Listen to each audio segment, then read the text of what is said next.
Buenas noches a todos y bienvenido a la noche del mundo hispanohablante. Good evening, everyone, and welcome to Clipper Magazine Stadium. It is Latin American Heritage Night at the ballpark as the Lancaster Barnstormers entertain the Road Warriors in the first game of the season-ending three-game series. Where has all the time gone? And for the Road Warriors, this will be the end of the road, both literally and figuratively, for the travel squad this year. They will be done following Sunday. They will disband, and the members of that ball club with the opportunity to be picked up by other Atlantic League teams for next year. And certainly, as we pointed out before, some of them, probably several of them, have put together a pretty good audition here in 2018. For the Barnstormers, of course, the road moves on. And what a night, what a crazy week this has been. It has been the ultimate in bizarre scenarios, with the Barnstormers clinching a playoff spot at 11:47 Eastern Time on Wednesday evening while traveling back from New Britain, Connecticut after a 5-3 victory that ultimately was meaningless. The Barnstormers needed the Sugar Land Skeeters to win that night. They did by a final score of 5-3, but because they were delayed by rain, the Barnstormers could not sit and wait all night in New Britain for a result that might not have happened. We were on the road back, and no chance for the Barnstormers to do anything really to celebrate winning the wild card spot and the playoff berth. So everybody's philosophy is, well, we'll just wait until we win the first round, and then we'll celebrate double. And that's kind of the way it is for this Lancaster Barnstormers ball club. It's been a strange week in that Monday we moved the games to Millersville, then 5 hours up to New Britain, 3 games in 2 days, 5 hours back. And finally, the Barnstormers returned home, and the guys had a day of leisure yesterday and back at it tonight to wrap up the 2018 regular season schedule. Earlier, I caught up with Barnstormers lefty John Anderson, and my reason for talking to John was this. Trayvon Robinson, Kevin Munson, Anderson De La Rosa, they're the guys who have ridden it out for 2 solid seasons, all these wins, all the success, and yet finally the playoff spot happens for the Barnstormers with 3 days left on the schedule here in 2018. John's my guest. We'll be back in just a moment on the Lancaster Barnstormers YouTube channel. Celebrate the history of our national pastime at the National Baseball Hall of Fame and Museum in Cooperstown. See priceless treasures that will bring your baseball memories to life. Find stories that will inspire and surprise. Cooperstown is where you, your family, and your friends can relive baseball's greatest moments and honor the all-time greats of the game. See all that the Hall of Fame and Museum has to offer and plan your family visit today at baseballhall.org. Hi everyone, Adam Gocknauer here for Gocknauer Appliances in East Petersburg. We are as excited as you that it's baseball season, and we are thrilled to once again be partnering with your Lancaster Barnstormers. We are also excited this season to introduce some awesome new appliance colors on display now. Come and see the new colors of slate, black stainless, and black slate. These colors will give your kitchen a great look, and of course all of them are at the best prices around now at Gocknauer's. I'll be back after the break to tell you about our special Barnstormers summer promotions. Welcome back to tonight's edition of the Gocknauer Home Appliances Dugout Report. Joining me is Barnstormers lefty starter John Anderson. And John, I wanted to catch up with somebody who's been here this full 2-year run of frustration. The frustration finally ended in kind of a weird way the other night, but it is over, and the Barnstormers are going to the playoffs. Yeah, it was kind of weird how we found out. It was very anticlimactic, but we clinched. And I think that's the most important thing, and we're ready to roll. I mean, I think we're pretty excited. We're playing Sugar Land, and we played them great in 4 games at their place last week. So, whatever happens, happens. I'm just happy we got in. We deserved it. We worked hard the entire year. Played some great baseball down the stretch, and see if anybody earned it, we did.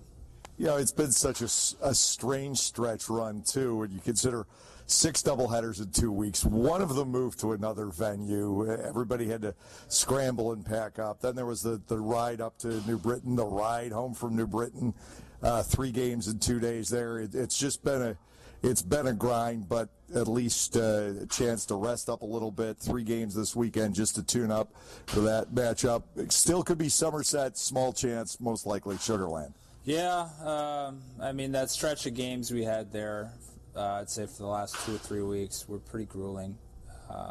If we could get through those, I think we could do just about anything. You know, it really put a mental strain on everybody playing that much baseball in that short amount of time. But we played very well through that period. Played a lot of good teams, and it was good to have an off day yesterday, let everybody kind of reset and finish up these nice 3 games at home. You know, what was nice is that a team could have just fallen apart in a stretch like that. You get tired, things start going wrong. It could snowball, and you don't have the time to recover. But 6 doubleheaders in 2 weeks, this club split every one of them, and that just kept the team where it had to be. Yeah, staying on an even keel for the most part. You know, we've been up and down a lot this year. You know, especially last year, that the last month of the season where we kind of faltered a little bit. Being able to at least stay 500 or above in that last month was huge for us. Guys are staying healthy. Guys were taking a day off when they needed to just to make sure that they could make it through these last final games was huge for us. And we've had, you know, multiple guys step up and be, you know, fill-ins for the starting rotation, guys coming off the bench. We've had a couple new guys come in and take over, you know, some bench roles for the guys. So it's been great. You know, I think we're in a good position. We got depth now. We could basically throw any of our 7, 8 starters out there for 5 games, and I wouldn't be worried one bit. Yeah, I talked to Ross last weekend about the importance of Steven Johnson and Tyrell Harris coming in because we needed 7 starters to go through that stretch. And Steven and Tyrell both threw some great games in there, and they've been key in getting this team through. Yeah, you know, both of them stepped up big time. You know, a lot of guys have been going on short rest. Even our normal starters have been going on 3-4 days rest because of all these double headers. But Steven's been fantastic. He's really stepped up in a big way. And Tyrell, I mean, he walked in here and he went, you know, 3-4 starts where he was going deep in games for us. So they've done everything they've been asked to do and even more.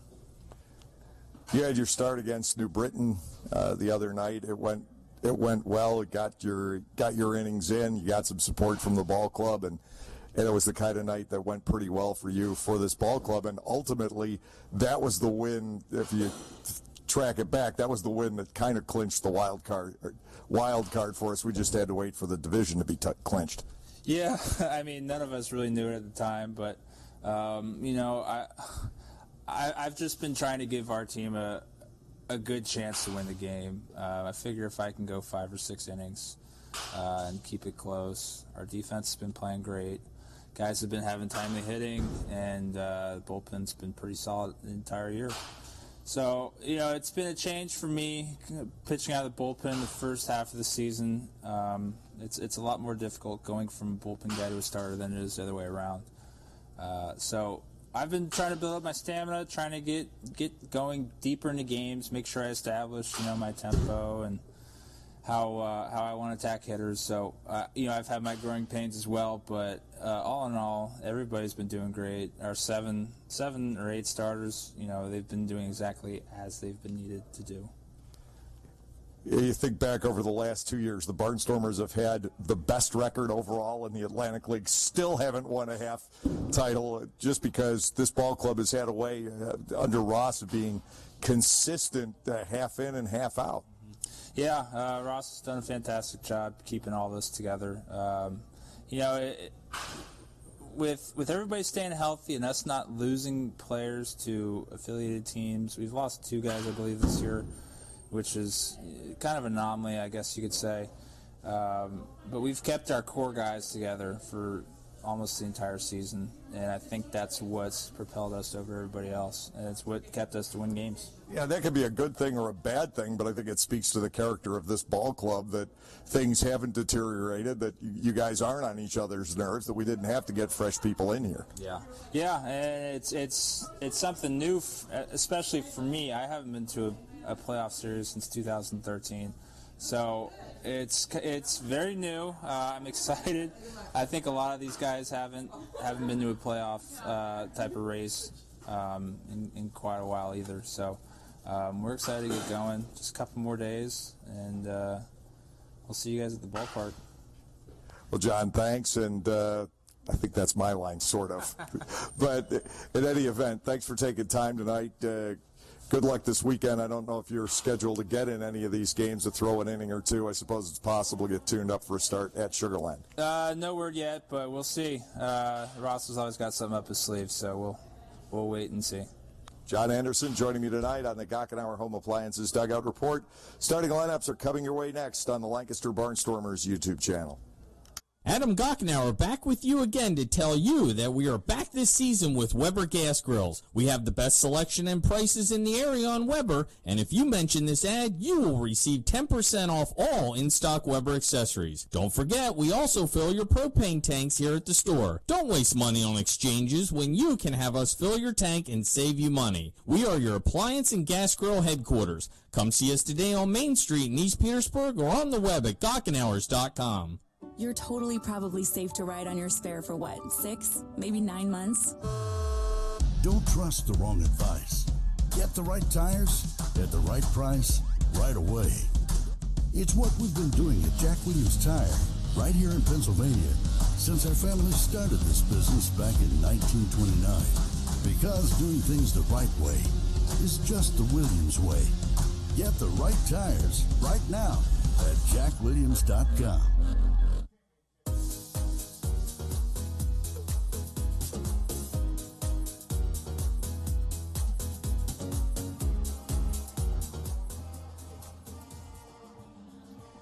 Welcome back from Clipper Magazine Stadium. The lineups are being exchanged by Ross Peoples and Gabe Suarez. And here are the starting lineups for tonight for the Road Warriors. It will be Osvaldo Martinez leading off at shortstop. Melvin Rodriguez-Ortiz at second base, batting number 2. Edwin Gomez batting third. He'll play third base. The cleanup hitter is moved out to left field. The third baseman we've seen all year, Gustavo Pierre. The number 5 batter is the right fielder, Jorge Fernandez-Diaz. Jose Julio Ruiz is the designated hitter, batting 6th. Geraldo Valentin is the first baseman, batting 7th. Armindo Escobar is catching and hitting 8th. And the center fielder in the number 9 slot is Anthony Ray. Felix Baez will make the start for the Road Warriors this evening. He is 3-11. His earned run average, 5.31. And for the Lancaster Barnstormers, Darian Sanford will lead off in center. Tyler Bortnick is the second baseman, batting number 2. Blake Galen hitting third. He's in right field. Ryan Castile is the designated hitter, batting 4th. Conrad Gregor is at third base. He is batting 5th. Casey Hobson, the first baseman, hitting 6th. The shortstop batting 7th is Steven Perez. Anderson De La Rosa is catching, batting 8th. Rico Noel is in left field in the number 9 slot. Nate Reed is making the start for the Barnstormers. Reed could really amplify his case for pitcher of the year here in the Atlantic League with another great performance here tonight. He's thrown shutout baseball 3 starts in a row. He is 12-3 with a 2.87 earned run average. He could finish in the top 5 in the league in wins, ERA, and strikeouts with another solid performance here this evening. That's the matchup. Reed for the Barnstormers, Baez for the Road Warriors. Final weekend of 2018 regular season here in the Atlantic League. We'll be back with play-by-play action in just a moment on the Lancaster Barnstormers YouTube channel.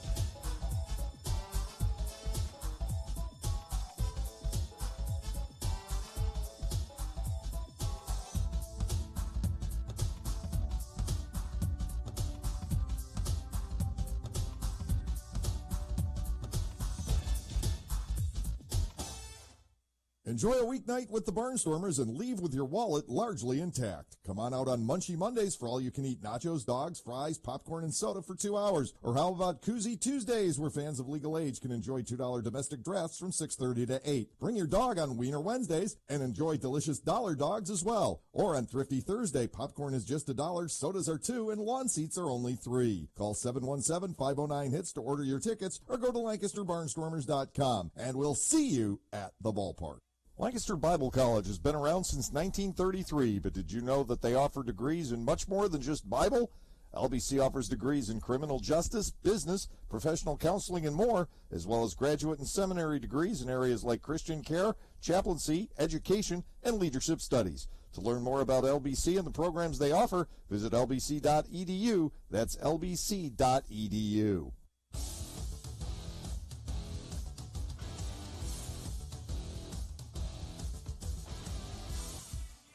Barnstormers have hit the field, and now we're going to send you down there for our opening ceremonies.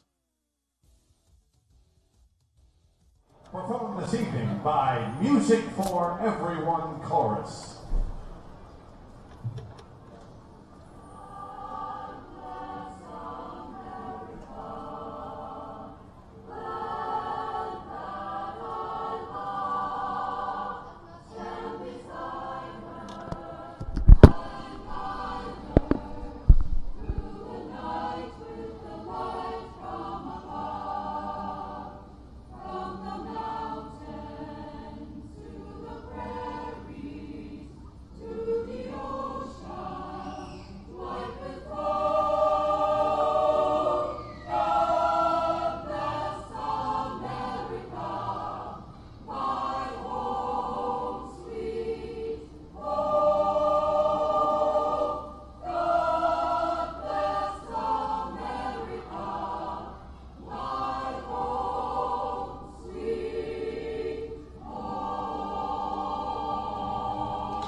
And now, please remain standing and remove your hats. Veterans are invited to salute the flag as we honor the United States of America with our national anthem.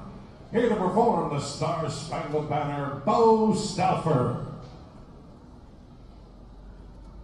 Oh, say can you see by the dawn's early light what so proudly we hailed at the twilight's last gleaming, whose broad stripes and bright stars through the perilous fight o'er the ramparts we watched were so gallantly streaming, and the rocket's red flare, the bombs bursting in air, gave proof through the night that our flag was still there.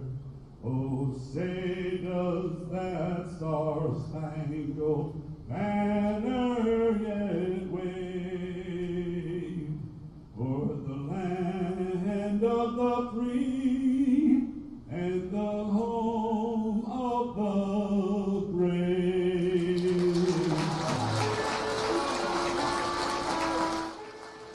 Our national anthem this evening at Clipper Magazine Stadium. The Lancaster Barnstormers will not just be home this weekend against the Road Warriors, but we have an opponent coming in on Tuesday. That opponent is still to be determined, though chances are it will be the Sugar Land Skeeters. That seems to be the way things are headed right now. It's a bizarre scenario in the Atlantic League. The only way that we'll play Somerset is if the Patriots win 3 out of 4 against York. And that's exactly 3 out of 4. That is not all 4. That's exactly 3 out of 4 against the York Revolution, while Long Island loses every game on the remainder of its schedule down at Sugar Land, Texas. Long Island wins once, it's over. The Barnstormers play Sugar Land. If Long Island loses all 3, Somerset takes 3 out of 4 from the York Revolution. Somerset's already locked in, keep that in mind, but it is York that will go. What kind of a crazy scenario is that a team has to go exactly 1-3 in its last 4 games to have a chance at making the playoffs. Right now, York seems to be taking care of the one. They're in the first game of a doubleheader at home against Somerset. They got washed out last weekend. The game has gone to the top of the 6th inning. York is leading by a score of 5-3. So if York holds on to win that game, then the Revs will need to lose all 3 games to have a chance at making the playoffs. Strange? Yes. A reality? Also yes, as that is the way things can go sometimes because of the split season and wild card setup. Will this cause the Atlantic League to rethink? Well, maybe. You don't know how it's going to go. You don't know if York is going to lose these next 3 if they win this first game tonight. We'll just have to see how it all develops over the next less than 48 hours or so. Here's Osvaldo Martinez, the shortstop leading off for the Road Warriors. His average has jumped to 256. He has 7 homers. He's driven in 27. Facing left-hander Nate Reed. Reed making his 21st actual start of the year. He's 12-3, 109 and 2/3 innings, 90 hits. He has walked 39, struck out 102. Nate's first pitch of the game is down and away to the right-handed batting Martinez. It is ball 1. Defensively, the Barnstormers with the newcomer Conrad Gregor at third. This is his first home game. Stephen Perez at short. Tyler Bortnick at second. Casey Hobson at first. Reed floats the pitch back to the inside corner. He has Martinez batting at 1-1. Rico Noel is in left. Darian Sanford in center. Blake Galen is the right fielder. Anderson De La Rosa working behind the plate. 1-1 offering is hit in the air. Right field hit pretty well. Back on this goes Galen to the track. He is there and makes the catch for out number 1. The wind tonight is blowing out to left field, much the same as we had on our last homestand. I don't think this is any result of Hurricane Florence. I think that is too far to the south to influence our weather, but the fact that we have this in here, I think, is what pushed Hurricane Florence to the south. And again, all our friends down in the Carolinas, keeping your thoughts and prayers. Here is Melvin Rodriguez Ortiz, the left-handed batting second baseman. He pops it up in the infield. It is near the mound. Conrad Gregor calling for it to the third base side. He makes the catch. 2 up and 2 down. Edwin Gomez, the third baseman, the switch hitter, stepping in. Gomez at 223 has 5 home runs, and he has driven in 33 on the season. Barnstormers trying to win their 72nd game of the year. I was talking about this with Ross Peoples on the bus the other night, is that the Barnstormers have a chance if they sweep this weekend. They could finish the year only 1 game worse off in terms of overall record than the championship team of 2006 that won both halves. Another little bizarre factoid from this season. Swing and a miss. Reed ties up Gomez. It's 0-2. 2 outs, nobody aboard in the top half of the first inning. Gustavo Pierre, the left fielder, waits on deck.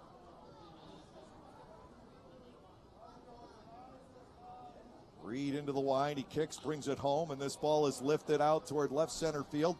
Racing in is Noel. Rico is there. Reed has a 1-2-3 inning on fly balls. He needs just 7 pitches to get it done.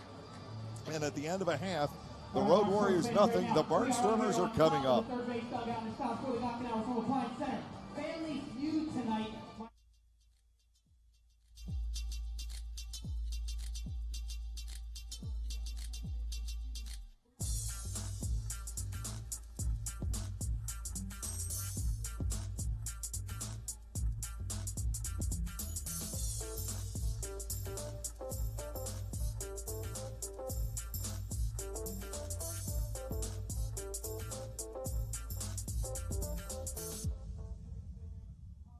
You can measure the power of the Lexus LS500's twin-turbocharged engine, the responsiveness of its adaptive variable suspension, and the clarity of its available 23-speaker audio system.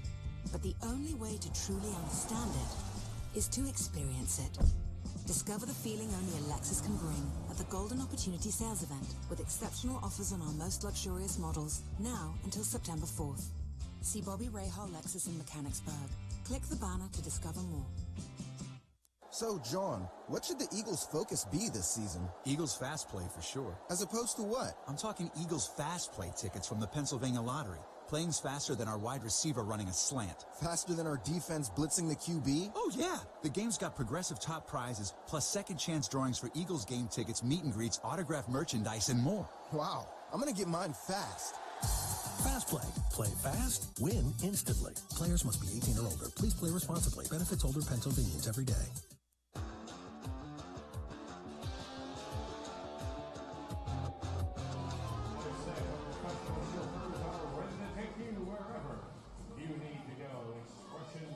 The Barnstormers will be sending Darian Sanford, Tyler Bortnick, and Blake Galen to the plate as they step in the bottom of the first inning against right-hander Felix Baez. Baez from San Juan, Puerto Rico. He is 26 years of age, 6'2", 200 pounds. Prior to this year, he had spent a few seasons with the Evansville Otters in the Frontier League. He's gone 3-11. He's thrown 115 in the third innings, allowed 119 hits. He has walked 60. He has struck out 93. 5.31 is Baez's ERA. The Barnstormers have seen him just twice. He is 0-1 in those two starts. Darian Sanford, the switch-hitting center fielder, steps in, leading off from the left side of the plate. The Barnstormers have to steal like crazy this weekend to set the all-time Atlantic League record. They need 15 to tie, 16 to break it. Ball one is high, 1-0 to Sanford, but now that the ball club has clinched, they may challenge the pitching staff and catcher Armindo Escobar. Down and away, Sanford batting 2-0 here.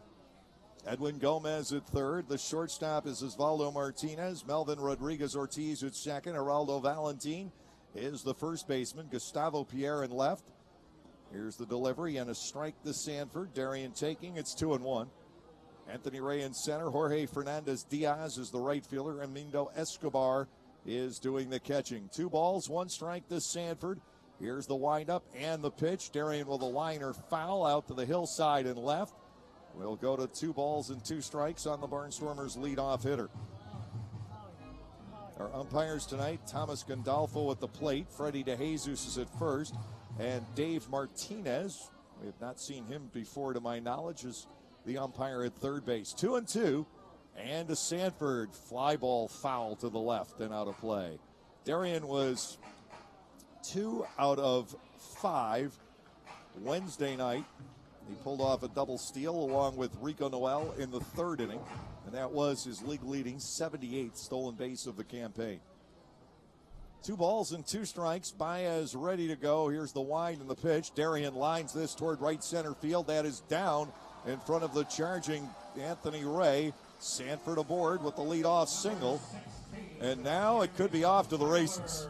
Tyler Bortnick, the second baseman, will step in. He's batting 196 with 6 home runs and 40 runs batted in for the season. The infield for the Road Warriors will set up at double play depth. Barnstormers game tonight with a very traditional look. The Road Warriors are in their grays, and the Barnstormers wear the home whites.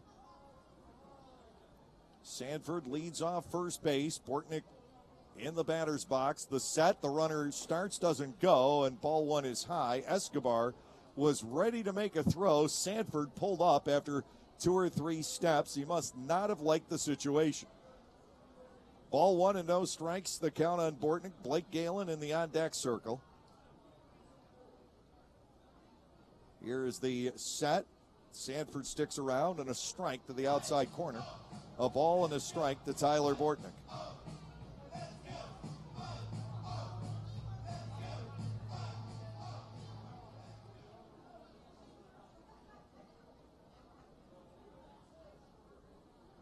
Infield looking to turn 2. Throw goes to first base. Sanford will dive back in.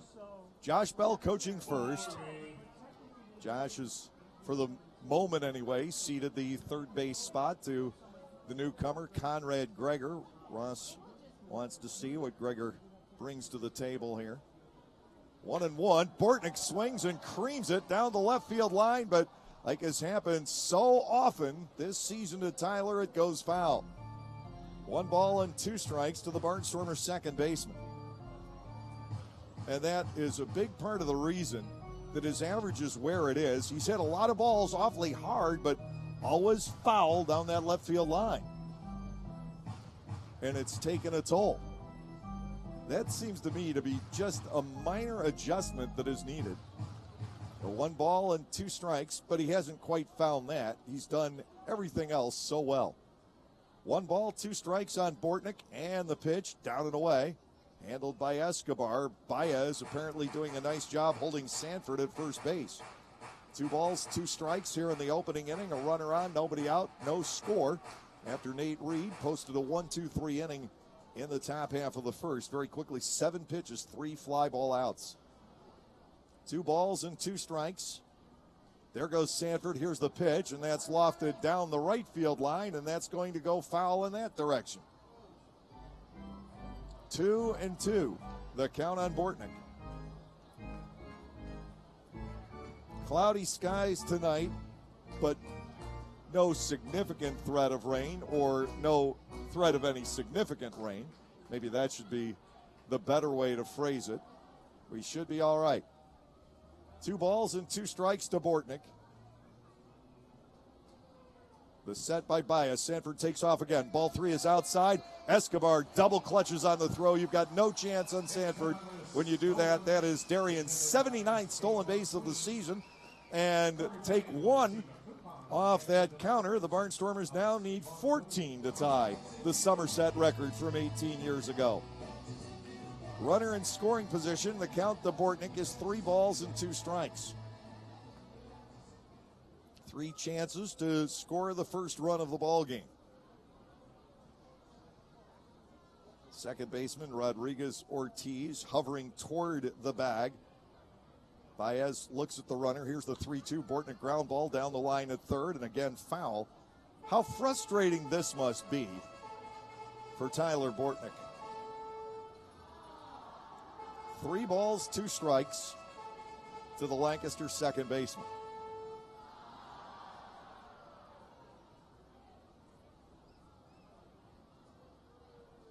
Sanford leads from second base. Defense straight up, except that the left fielder Pierre is cheating toward the line out there. 3-2. There's a swing and a ground ball up the middle, but time had been called, so it doesn't count.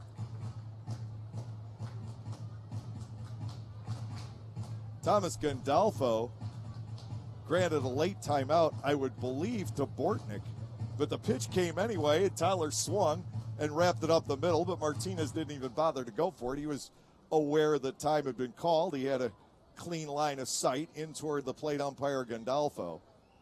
3 balls, 2 strikes, and the pitch. Sliced foul and out of play. It continues 3-2 on Bortnick. This Barnstormers team has a lot of pride. They're not just going to lay down, relax, and not play this weekend. They want to keep winning ball games. And like I discussed with John Anderson on the Dugout Report, the fact that the Barnstormers split the 6 doubleheaders in 2 weeks was really amazing. Here's a pitch, Bortnick ground ball left side. That is dug up by the third baseman Gomez. He'll get Bortnick, but Sanford advances to third with 1 out. Blake Galen stepping in. Tyler Bortnick did everything but get a base hit on that at bat.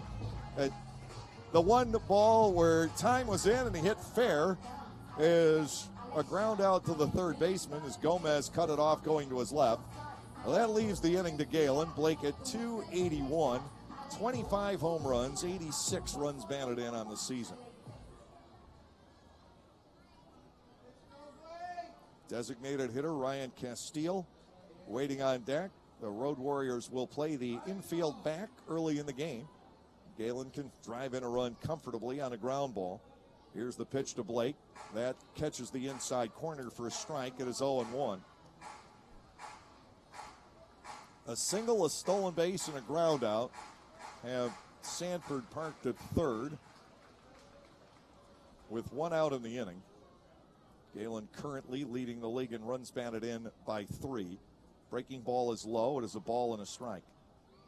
And he has the home run lead by 1 over Long Island's David Washington.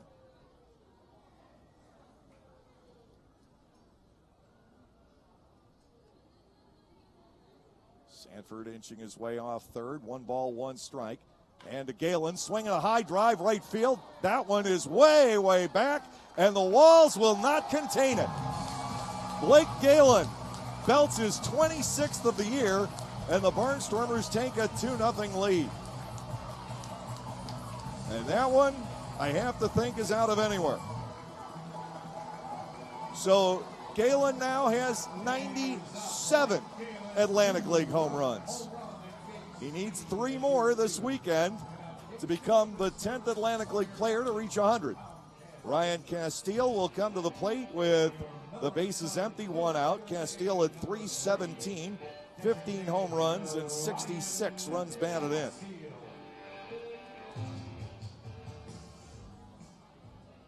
Galen adding to his league leads in home runs and runs batted in. Now to Castile. It sweeps outside and low. Ball 1 and no strikes. Is this going to be enough to vault Blake into the Player of the Year honor, which he's already won once in this league? Down low, and the count to Castile is 2-0. Conrad Gregor, the lefty batting third baseman, waits on deck. We'll see how he handles being in this ballpark. He is a line drive hitter more than he is a power hitter. 2 balls and no strikes to Castile. The offering called a strike on the inside corner. Ryan had held on the swing, and we get to 2-1. Lancaster off to the 2-0 start tonight. Again, the Barnstormers are already nestled into a playoff berth. There will be baseball here on Tuesday. 2-1 offering, strike 2 taken on the outer edge. And now it is 2 balls and 2 strikes. Castile had been red hot up until this week. He's kind of run aground a little bit the last few days. Breaking ball grounded toward the middle, and that is going to be cut off by Martinez, but no chance for a throw. Castile aboard on an infield base hit. Martinez, the shortstop, well into the outfield lawn, got a glove on it to slow it down. He didn't entirely stop it from getting through, but he would have had no shot at a throw. 1 out base runner. Castile is on. The Barnstormers with 3 hits in the opening inning, and guess what? It's another big first inning for the Barnstormers. They were able to put one together first game on Tuesday at New Britain, and none since then, but it's still now 15 runs in the first inning in the last 9 games. Here is Gregor stepping in, and the pitch to him, a line drive right at the second baseman, quick double play on the throw from Rodriguez-Ortiz to Valentin. It'll end the inning. Well, I did say that Conrad Gregor is a line drive hitter, and he just displayed it. The Barnstormers pick up 2 runs in the inning on 3 hits, no errors. They leave nobody. And at the end of a half an inning, the Barnstormers have a 2-0 lead.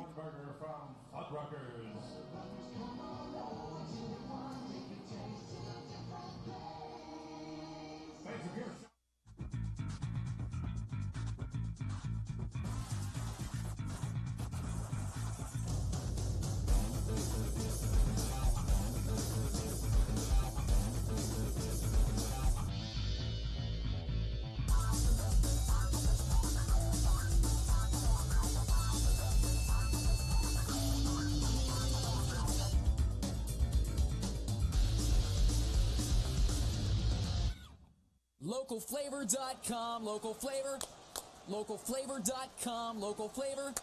Excuse me, are you saying localflavor.com? Oh, yeah, it's where I save big bucks on all kinds of things. Home improvement projects, dining out, family fun, electronics, jewelry, clothing. I even bought my wife a fancy spa package for half price. Half price? Yep, you know all the deals you find in Clipper Magazine. I love Clipper Magazine. Well, they're all on localflavor.com, too. And you can get them right on your phone, thanks to localflavor.com's mobile app. Here, take a look. Well, this app is amazing. Look at all these restaurants, amusement parks, car washes, fitness centers. This is worth sharing about. Exactly. Localflavor.com online, the Local Flavor mobile app, and Clipper Magazine together. It's like a triple play. Do the cheer again. I'm in. Localflavor.com, local flavor. Come on, everybody! Localflavor.com, local flavor. Localflavor.com, local flavor.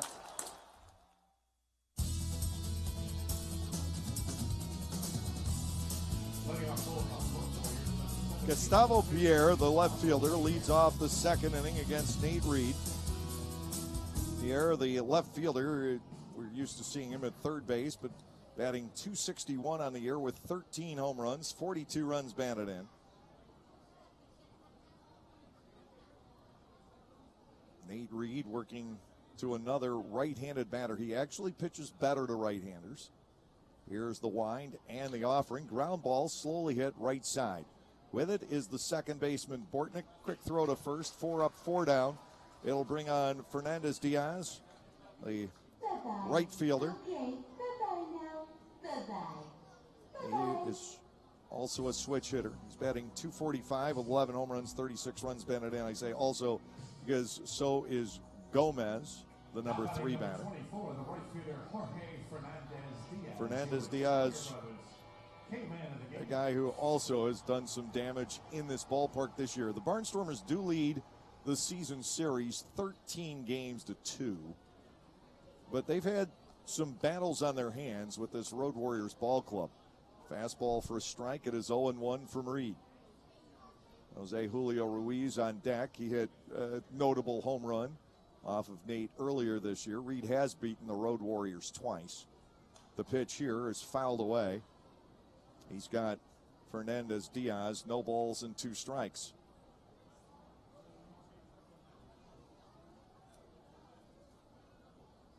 Reed 2-1 with a 3 ERA in his 3 previous appearances against the Road Warriors. Down the right field side, foul up toward the broken bat deck. Still 2 strikes on Fernandez Diaz. Reed was the guy on the wrong end of the Andres Caceres no-hitter that he combined in the rain-shortened game with Luis Cruz. 0-2, here's the wind and the delivery. That's fouled back just to the first side of home plate. Still no balls and 2 strikes. Reed has struck out 15 in his 18 innings against the Road Warriors prior to tonight. None so far. He has 102 on the season. He peers in, getting the sign from Anderson De La Rosa, and time is called.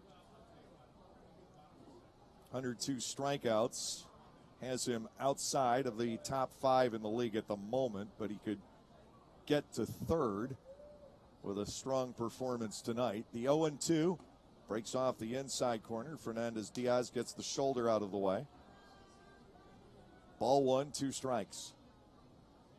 Just like on the last homestand, you could see some balls hit out to left field tonight. The wind is blowing that way. It generally does not here. Ground ball toward the middle. Another easy chance for Bortnick. Tyler has 2 assists in this second inning. And here is Jose Julio Ruiz, the designated hitter, batting .302 with 4 home runs, including that 1 3-run blast off of Nate that created some ill feelings between these 2 ball clubs over the span of a few days. But Reed and Julio Ruiz were perfectly okay. Bench is emptied after Reed hit Julio Ruiz the next time up. And in the middle of it all, there's Julio Ruiz and Reed shaking hands, arms around each other's shoulders. Everybody else got ignited, but these 2 were perfectly all right. 2 outs. Julio Ruiz stands in. Always a tough hitter. He's been with Camden and Southern Maryland before. Here's the pitch and a strike at the knees from Reed. It is 0-1. 2-0 Barnstormers here in the top of the second inning. Barnstormers in this season series have outscored the Road Warriors 85-39. Again at the knees. Reed's ahead of Julio Ruiz. No balls and 2 strikes. Yet there really haven't been many blowouts per se. The last time they were in here, it was kind of that way. 8-1, 6-1, 6-2. Here's the 0-2 pitch. Down and away. Julio Ruiz, a professional hitter, letting it go. Ball 1 and 2 strikes. 5 in a row set down by Reed at the outset of the ball game. The Barnstormers have the 2-run home run from Blake Galen. Here's the pitch. Ground ball the other way against the shift. Beautifully done by Julio Ruiz. And he forces Rico Noel to come in and get it. Conrad Gregor, the third baseman, was basically playing shortstop and even over some from that. Julio Ruiz, with the first hit for the Road Warriors in the game, simply stuck the bat out and rolled it through the vacancy on the left side. Geraldo Valentin, the first baseman, steps in. He's batting .230 with 3 home runs and 25 runs driven in. 2 outs, and Julio Ruiz, the runner at first base, not necessarily a big concern as far as a stolen base is concerned. Reed will go to work on Valentin. That pitch is a strike. Nate just out there throwing strikes, trying to get ahead in the count. He got 3 fly balls last inning, 2 ground balls, and then a third one for a single this frame. No balls and 1 strike, the count to Valentin. The pitch, that's rep back to the hill. Reed is going to take it a long way to first, underhand the rest. Valentin is retired in the inning. No runs on a hit, no errors, and 1 man is left on base. We're through 1.5 with the Barnstormers ahead 2-0.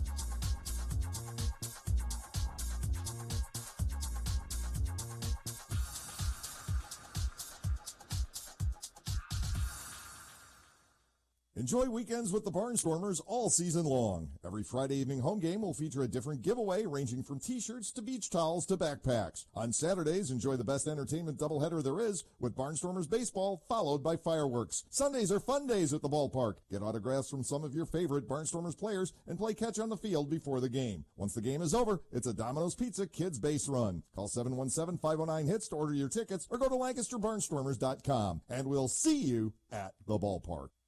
You can measure the sound of the Lexus LC500's naturally aspirated V8 engine and the quickness of its 10-speed transmission. But the only way to truly understand it is to experience it. Discover the feeling of the Lexus high-performance line at the Golden Opportunity Sales Event with exceptional offers on our most exhilarating models, now until September 4th. See Bobby Rahal Lexus in Mechanicsburg. Click the banner to discover more.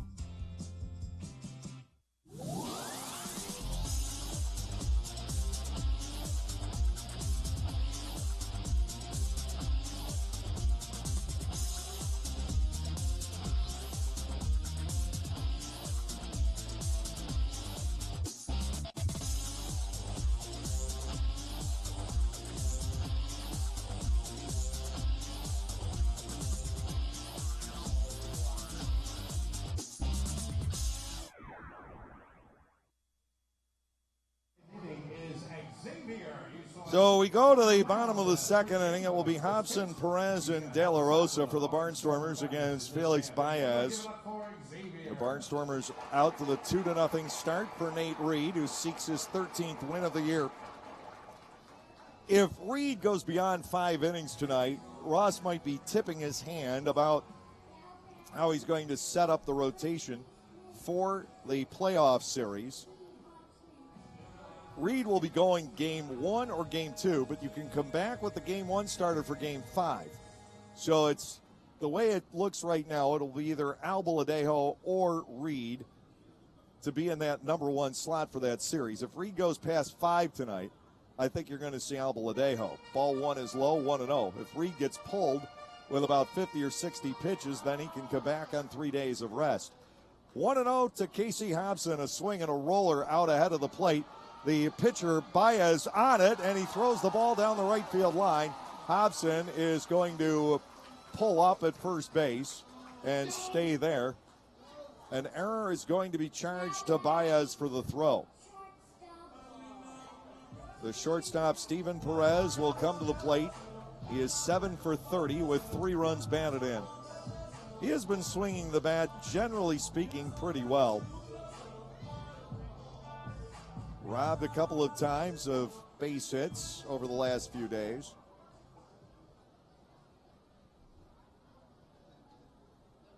Frank Martinez with 1 play and Jonathan Galvez with the other. Hobson, the base runner. Perez steps in. Anderson De La Rosa waits on deck. The infield sets up double play depth here. The motion and a Perez. It is outside. Ball 1-0 strikes. Vladimir Frias is just about ready to go. Perez may end up with a backup role, but he definitely has shown that he belongs. Ball 1 and no strikes on Perez. Tickles the outside corner. It's 1-1. So the question is, well, what about next year? Does Vlad want to come back? Do we end up getting Perez completing a deal with Butch somehow? 1-1. But for now, we'll just enjoy this season. Inside and low, 2 balls and a strike. The Barnstormers now know they've got somebody there in case Vlad's foot flares up again. Tyler Bortnick can always be moved to shortstop, but he has become such a fixture now at second base that you want him in that role. 2-1 on Perez. Check swing and a second strike. We go to 2-2. De La Rosa on deck, and then Rico Noel, who, of course, got put out into left field on a just about everyday basis not so long ago after spending a good quantity of this season at second base. 2 balls and 2 strikes, and Hobson gets a bad pickoff throw, but he gets hit by it, and he can't advance. He was trying, it looked like, to coax a balk over there. Hobson, I don't know if that was a planned play or a mistake, but he was 4 or 5 steps off the bag, coaxed Baez into a throw, and then Baez made a bad throw, but he got away with it. 2-2, the count on Perez, and this half inning has already been strange.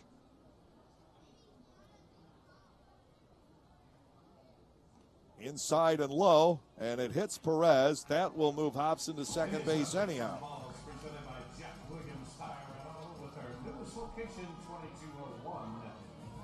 Perez is hit by a pitch for the Barnstormers. Runners at first and second with nobody out. Anderson De La Rosa coming to the plate. Anderson, 222 with a home run and 14 runs batted in.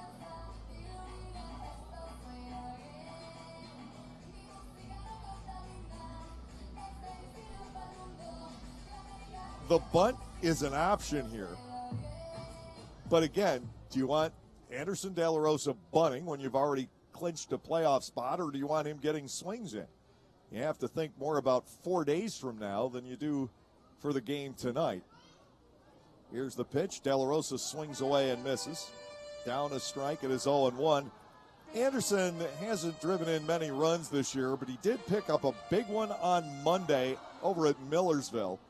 In the bottom half of the 5th inning, he tied the game with a single, and little did we know at that time we weren't going to play any more baseball beyond that 5th. Partial swing. He definitely went around there, and a pitch in the dirt. Baez has him 0-2. Rico Noel waits on deck. 2-0 Lancaster in the bottom of the 2nd inning. The runs coming on a Blake Galen first inning home run, and that was a towering drive over the Tents, straightaway right field. 0-2 to De La Rosa. Runners lead. Baez to the plate, and De La Rosa does not go after this one. It's well outside and low. The stop made by Escobar. Ball 1 and 2 strikes. Neither Isaac Wenrick nor Matt Hibbert with the Road Warriors any longer. No official reason as to why that is. Ball 1 and 2 strikes. And a De La Rosa swing and a miss and a high fastball. Anderson is gone on strikes. That'll bring on Noel. Rico at 304 with a pair of home runs and 29 runs batted in. 300 down the right field line here. 400 to straightaway center. 320 down the left field line. And of course, left field overall plays a lot deeper than right field does. But tonight, the wind balances that out to some extent. Hobson, the lead runner at second. Steven Perez, the trailer at first. Escobar did not get off a good throw against Sanford back in the 1st inning, but he does have a decent arm. That could keep the Barnstormers from running roughshod here and stealing a bunch of bases. First offering to Noel is a strike. It is 0-1. Sanford waiting on deck. Barnstormers will have all the standard promotions on Tuesdays and Wednesdays in force for the playoffs next week. 7 o'clock starts against likely Sugar Land, but again, it's not absolutely set in stone. Second strike to Noel, and Baez suddenly on fire as Rico at no balls and 2 strikes. We could know after tonight. Somerset, by the way, has caught York. It is 5-5 in the bottom half of the 7th inning in Game 1. But again, York has to win exactly 1 game out of the 4. Otherwise, they eliminate themselves. It's strange but true. Long Island and Sugar Land just getting underway. If Long Island wins 1, it's over. No balls, 2 strikes to Noel. Here's the pitch. That breaks outside, bouncing around off of the catcher Escobar. He can't control it. And a wild pitch will send the runners to second and third.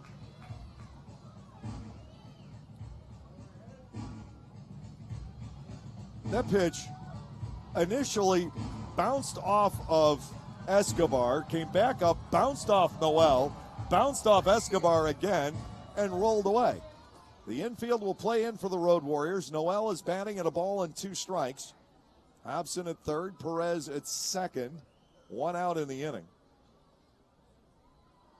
Baez ready to go. Here's his pitch, and almost hits Noel with it. 2 balls and 2 strikes. Bottom of the second, Lancaster leading but looking for more. Baez has thrown 39 pitches to this point. Nate Reed only 19 through 2 innings.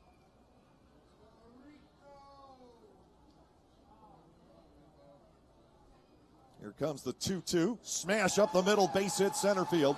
In the score is Hobson. Perez is being waved. Ray's throw will come into second. Noel singles in 2. The Barnstormers lead 4-0. 30th and 31st runs banded in of the season for Rico Noel. 1 run unearned. The second run is earned. And now here is Sanford, who singled into right center field back in the first inning and scored.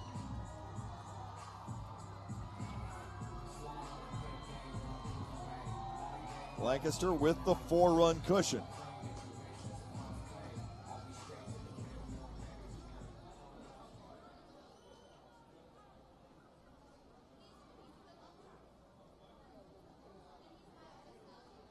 Noel out to a lead. He's stolen 51. He's going to take off right away. The pitch is high. The Escobar throw is late. It bounces in, and Rico Noel steals his 52nd of the year. Did you ever think you would see a pair of Barnstormers steal a combined 131 bases in a season? That tandem is in itself all but halfway to the league record for a team. Sanford stands in with Noel at second, still only 1 out in the inning. A 1-ball, no strike count to Darian. Noel bouncing around off second. The pitch is a strike at the knees. Sanford batting 1-1.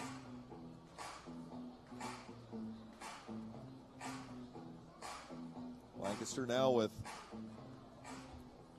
4 hits off of Baez, as well as the 4 runs. Baez spins and bluffs Noel back to second base. Obviously, the Barnstormers want to steal a lot of bases this weekend. They'd love to be able to get that record. But at the same time, you don't want to rub it into the face of the Road Warriors and create some ill feelings, especially because there already has been some this year. The pitch is high. Noel taking off for third. He'll make it without a throw. And another stolen base presented by Escape on Queen. That's 3. Lancaster needs to average 5 per game over the weekend to match the 2000 Somerset Patriots. The infield again is going to play in. The count on Darian Sanford, 2 balls and a strike. Rodriguez Ortiz, the last to get the memo in his inbox, but he comes up as well. Here comes the 2-1 pitch. Sanford has to jump out of the way. 3 balls and a strike. Tyler Bortnick waiting on deck.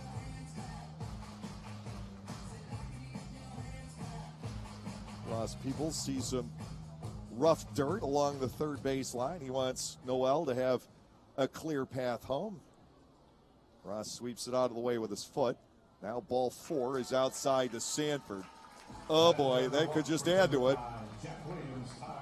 Sanford already has 79. He's going to want number 80. Noel has number 53. So officially that pair is halfway to the all-time team record. Bortnick grounded out his first time up. The Barnstormers with a 4-0 lead here in the bottom half of the second inning. My guess is Sanford goes here as well. There he goes. Here's the pitch. It is outside. A bluff to second base. They throw to third. Noel back in. Sanford also has a stolen base this inning, and he's got 80 on the year. Only one Atlantic Leaguer has stolen more, and that was Billy Hall. Back in 2000, he swiped 104 for the Patriots in their record-setting season. 1 ball, no strikes to Bortnick. Now the bases are plugged up unless somebody wants to try and steal home. Noel at third, Sanford at second. Bortnick leans out of the way. Ball 2 is inside. It is 2-0. The league in general this year hasn't been able to stop Sanford and Noel.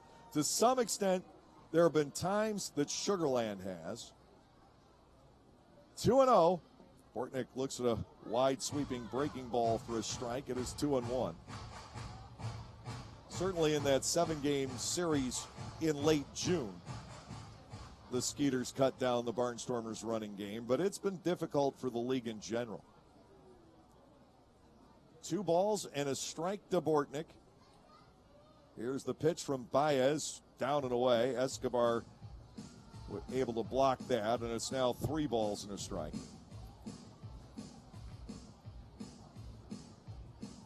Lancaster with the power-speed combo, delivering a 1-2 early on to the Road Warriors.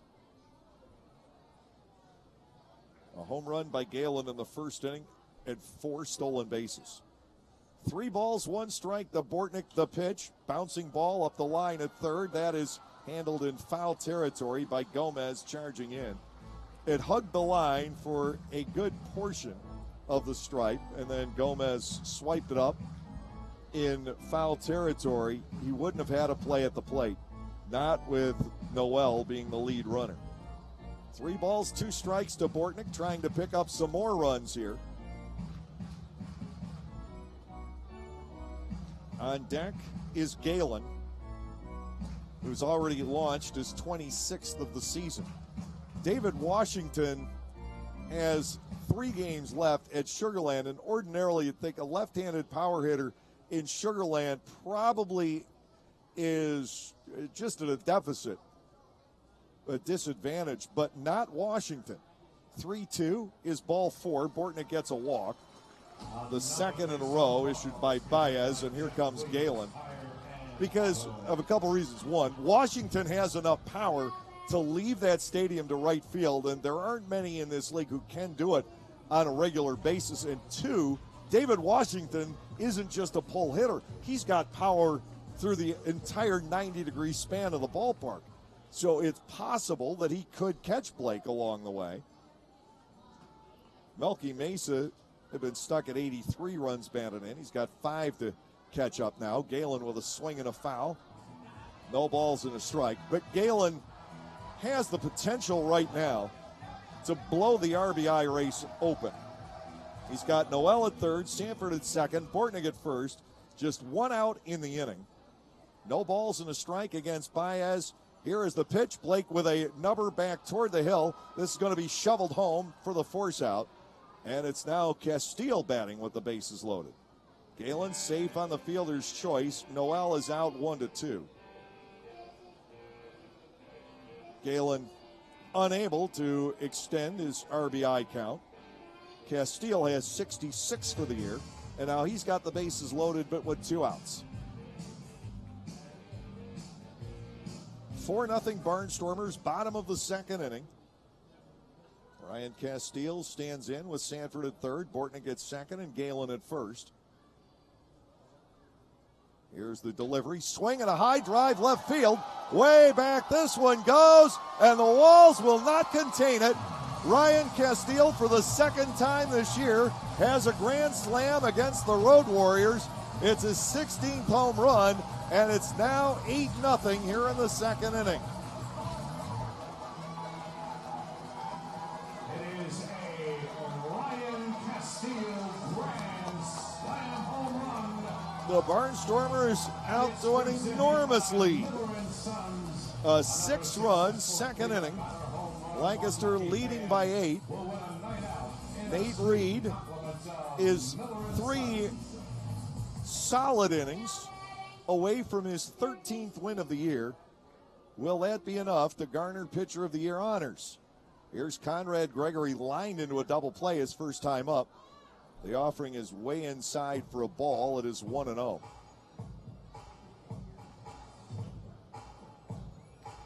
Gregor, born in Carmel, Indiana, now resides in Sanibel, Florida. Here's the motion from Baez, and Conrad takes an off-speed pitch on the outside corner.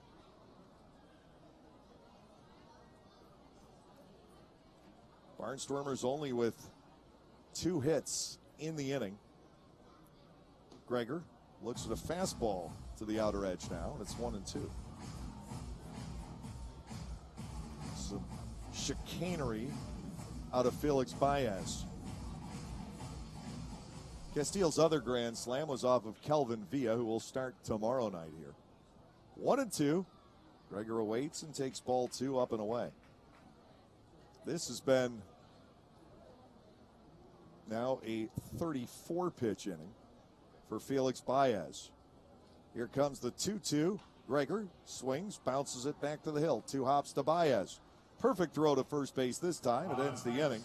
But the Barnstormers unleash an attack, scoring 6 runs on just 2 hits. There was 1 error, only 1 of the runs earned, and nobody left on base. At the end of 2, the Barnstormers lead 8-0.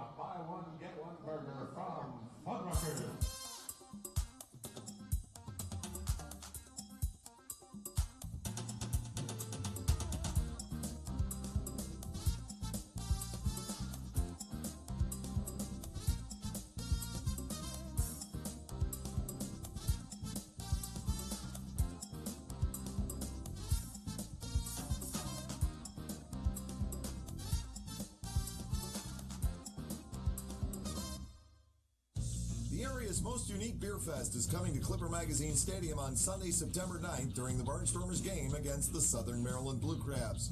That afternoon, samples from over 20 local breweries will be made available throughout the right field hospitality areas. Souvenir pint and sample glasses and a broken bat hat will go to everyone buying a ticket.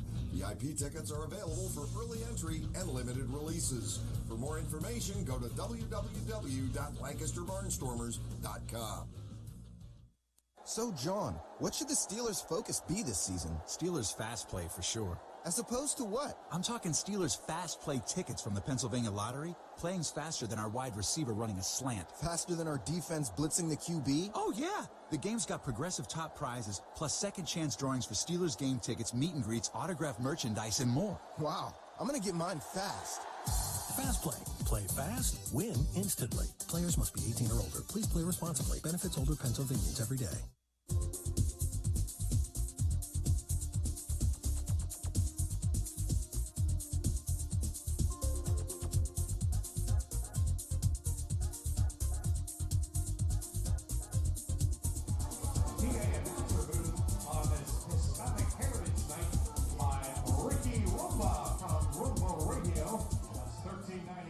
We go to the top of the third inning.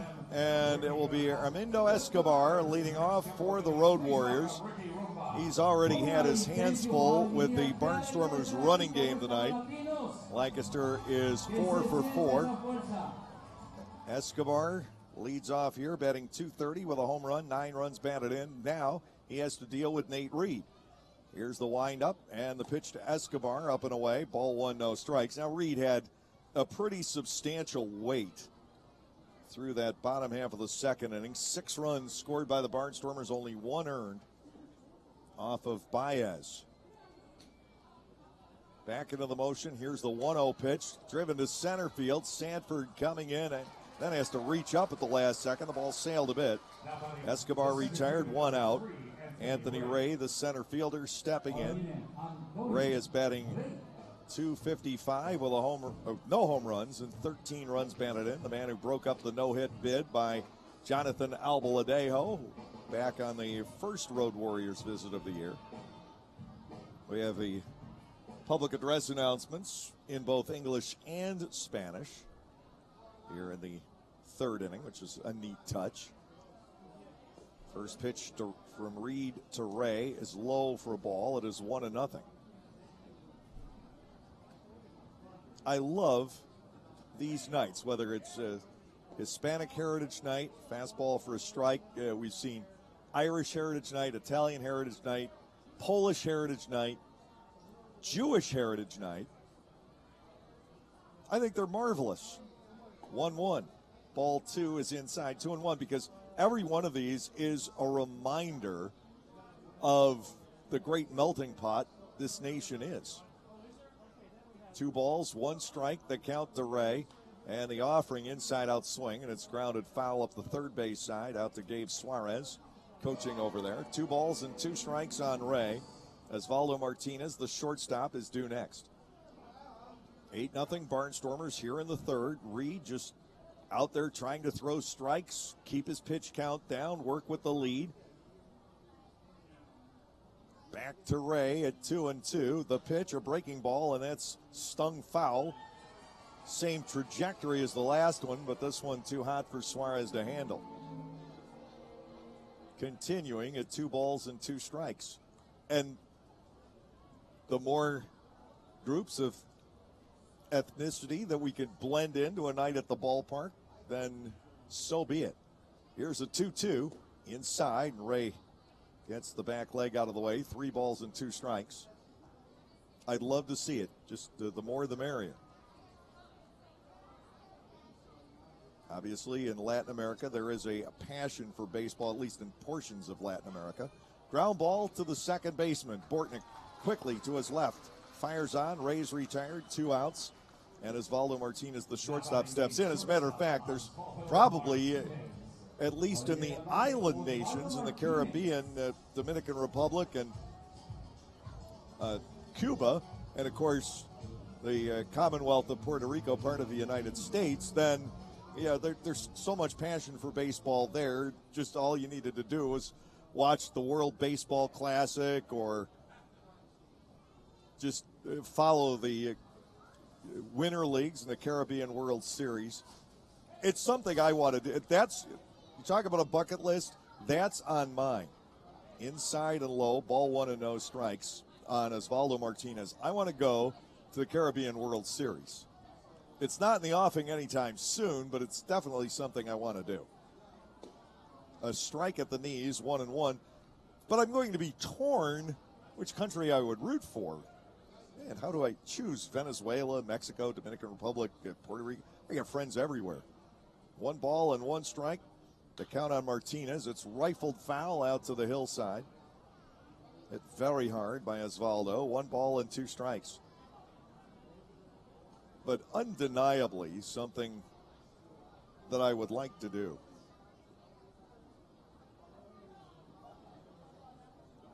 Ball 1, 2 strikes. The count on Martinez.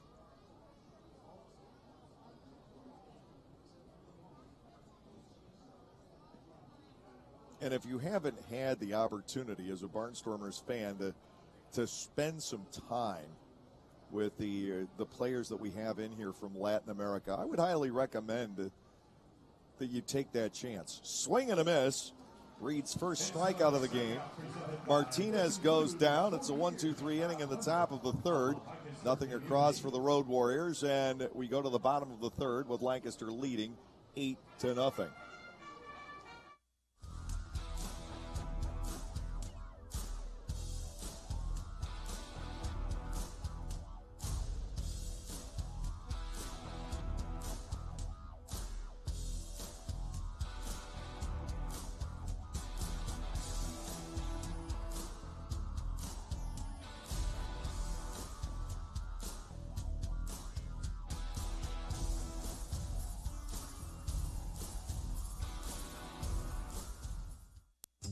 You can measure the exceptional torque of the Lexus LX and the capability of its full-time four-wheel drive. But the only way to truly understand it is to experience it. Discover the feeling of the Lexus line of SUVs at the Golden Opportunity Sales Event with exceptional offers on our most capable models, now until September 4th. See Bobby Rahal Lexus in Mechanicsburg. Click the banner to discover more. Celebrate the history of our national pastime at the National Baseball Hall of Fame and Museum in Cooperstown.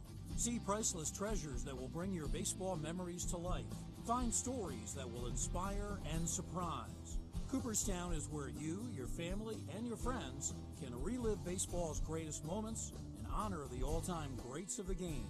See all that the Hall of Fame and Museum has to offer and plan your family visit today at baseballhall.org.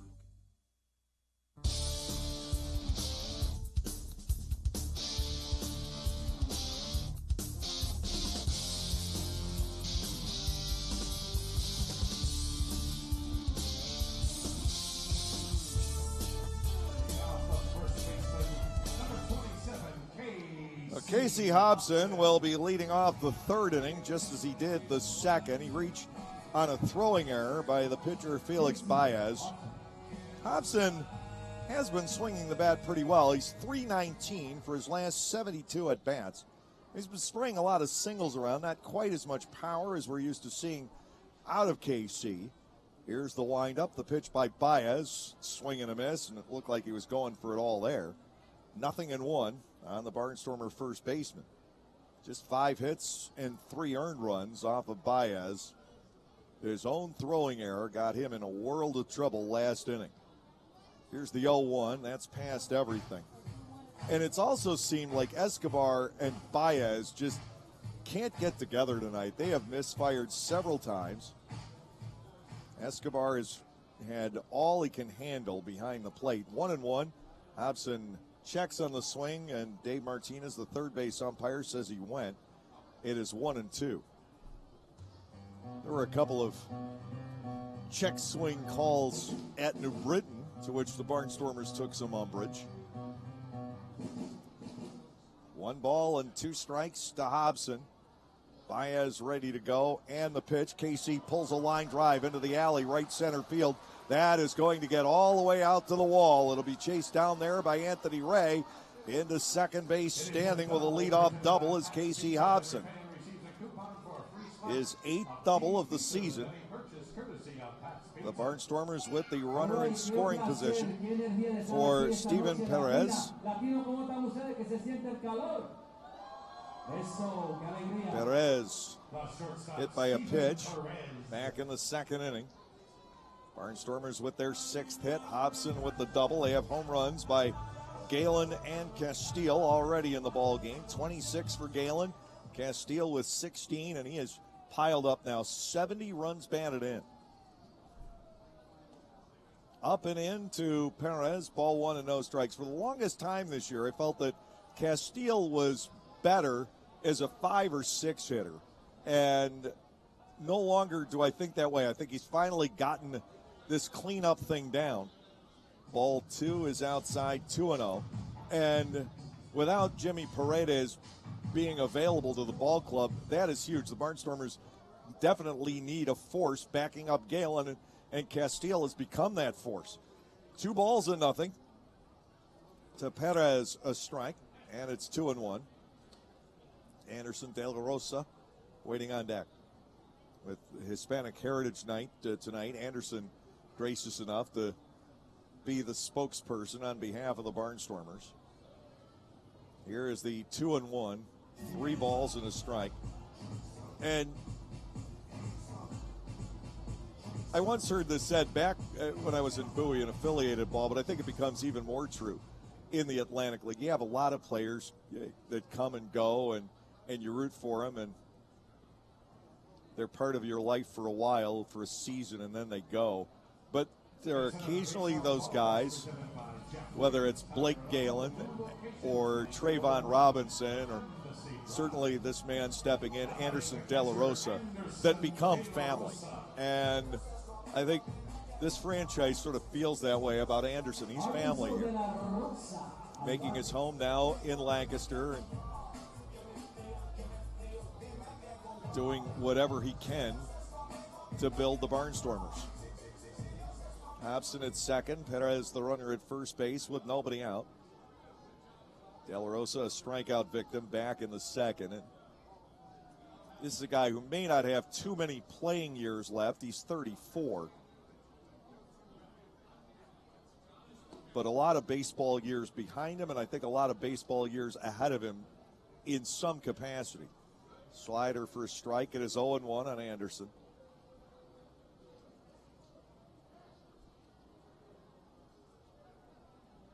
Batting once again with Hobson at second and Perez at first, although via a different formula here. De La Rosa, line drive, base hit out into left field. Hobson will be held at third, and now they're loaded once again. Rico Noel stepping in.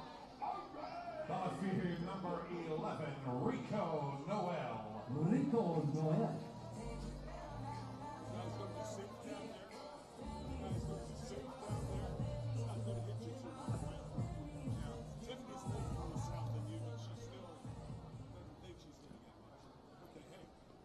Two-run single for Rico Noel, his first time up. Grounder up the middle through the drawn-in infield. Barnstormers are having a huge night so far against the Road Warriors. 8-0, bases loaded, nobody out, bottom half of the third inning. And the pitch to Rico, hit high in the air, fouled on the right field side. It is 0-1. Poor Felix Baez, who's thrown 71 pitches already. He has gotten only 6 outs. 7 hits, 3 walks, and he's hit about it. Hobson, Perez, and De La Rosa all taking their leads. Noel batting 0-1. Here's the pitch, breaking ball, and a good one from Baez to get ahead 0-2. Darian Sanford waits on deck. Now, I would think that the Barnstormers probably will not be in the base stealing business any longer tonight unless the Road Warriors play some catch up over the next few innings. There is action, a right-hander throwing in the Road Warriors bullpen. Here's the 0-2. Noel lifts a foul to the right. That, too, will carry out a play.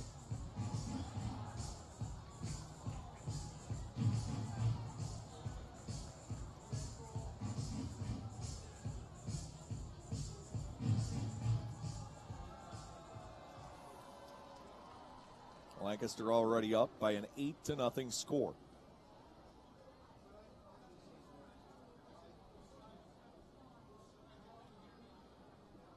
Back to work for Baez. Here's the motion, the 0-2 pitch. Strike 3 called. Noel goes down looking. Second strikeout for Felix Baez. Here's Sanford. Darian has scored twice tonight.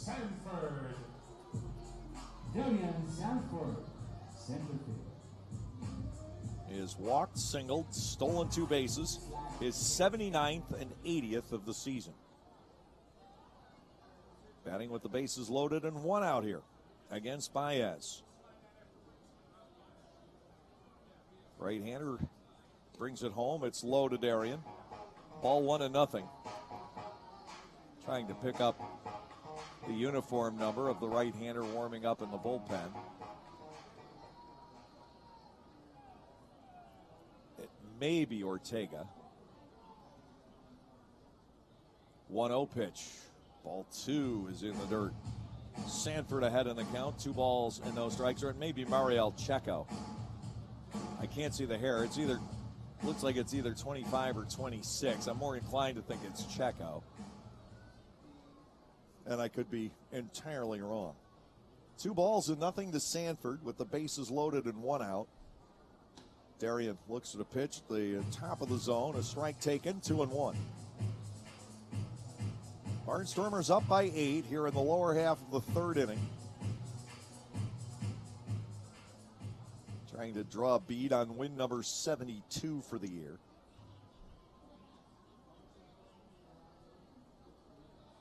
Here's the 2-1. Sanford lets that go, and it's just upstairs. 3 balls and a strike. Baez has to come in to the center fielder.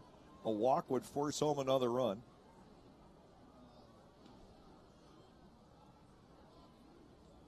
Bortnick is due next.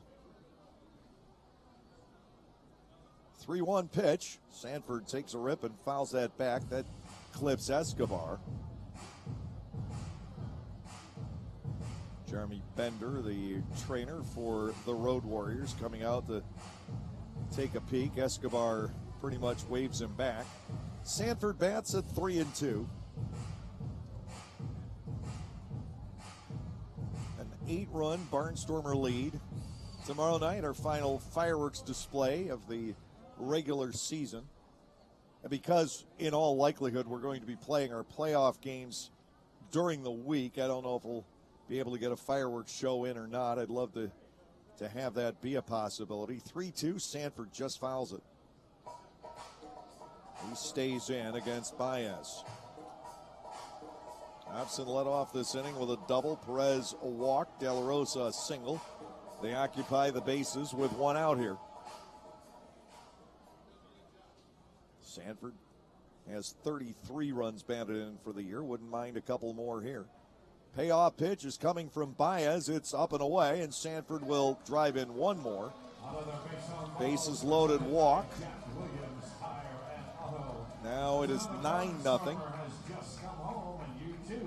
Tyler Bortnick will come to the plate. He is grounded to third and drawn yet another walk on the season. Here's a visit to the mound by Julio De Paula, the pitching coach of the Road Warriors.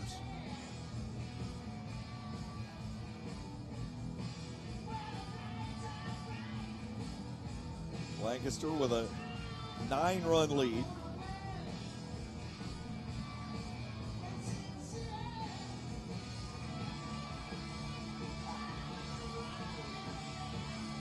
The Barnstormers overall this season, I don't recall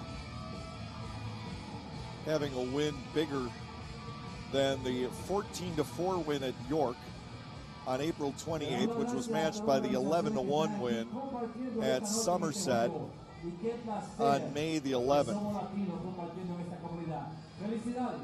This has not been a team, especially here in the second half, prone to major outbursts. They also did beat the Road Warriors 13-3 on August the 9th.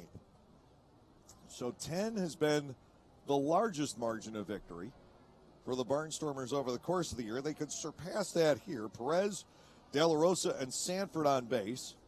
Bortnick digging in, and the pitch is outside and low, knocked down enough by Escobar to keep Perez in place over at third. It is ball 1 and no strikes. Also, when you're up 9-0, even though it's only the third inning, I'm sure Ross Peoples is of a mindset right now not to be running the bases terribly aggressively. 1-0, the count on Bortnick. The delivery, line drive down the left field line. That one is going to stay fair and bounce all the way to the wall. Perez and De La Rosa are going to score. Sanford will be held at third. Bortnick drives in 2. It's 11-0 for Blake Galen.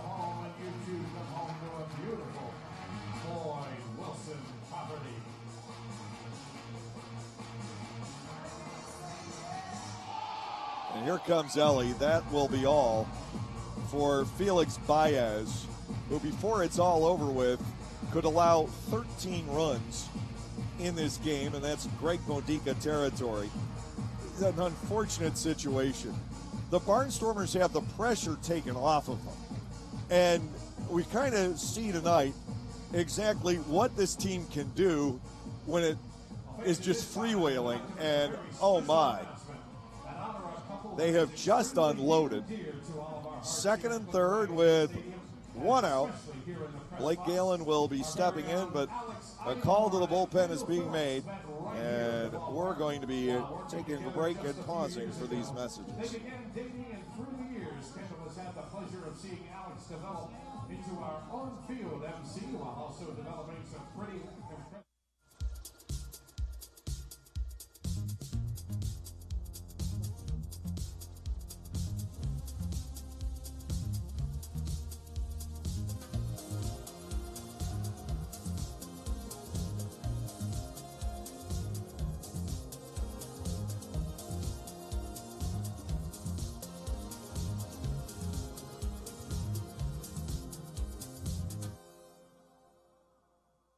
Localflavor.com, local flavor, localflavor.com, local flavor. Excuse me, are you saying localflavor.com? Oh, yeah, it's where I save big bucks on all kinds of things. Home improvement projects, dining out, family fun, electronics, jewelry, clothing. I even bought my wife a fancy spa package for half price. Half price? Yep, you know all the deals you find in Clipper Magazine. I love Clipper Magazine. Well, they're all on localflavor.com too. And you can get them right on your phone thanks to localflavor.com's mobile app. Here, take a look. Well, this app is amazing. Look at all these restaurants, amusement parks, car washes, fitness centers. This is worth sharing about. Exactly. Localflavor.com online, the Local Flavor mobile app, and Clipper Magazine together. It's like a triple play. Do the cheer again. I'm in. Localflavor.com, local flavor. Come on, everybody! Localflavor.com, local flavor. Localflavor.com, local flavor.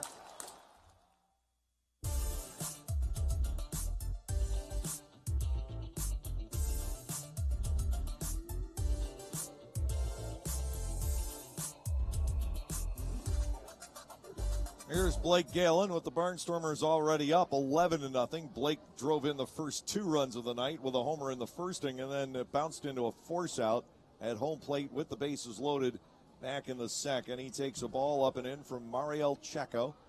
It is 1-0. Checo 0-2 with a 5.24 ERA. This is his 15th appearance. The next delivery, Galen will look at angle to the inside corner. A strike taken, 1-1. Baez gets through 2 1/3 innings, allowing 8 hits, 11 runs, 6 earned, and 2 more on base belong to him. He walked 4, struck out 2. 1 ball, 1 strike. Galen checks on a pitch in the dirt. We go to 2-1. Ryan Castile, who had the grand slam last inning, waits on deck.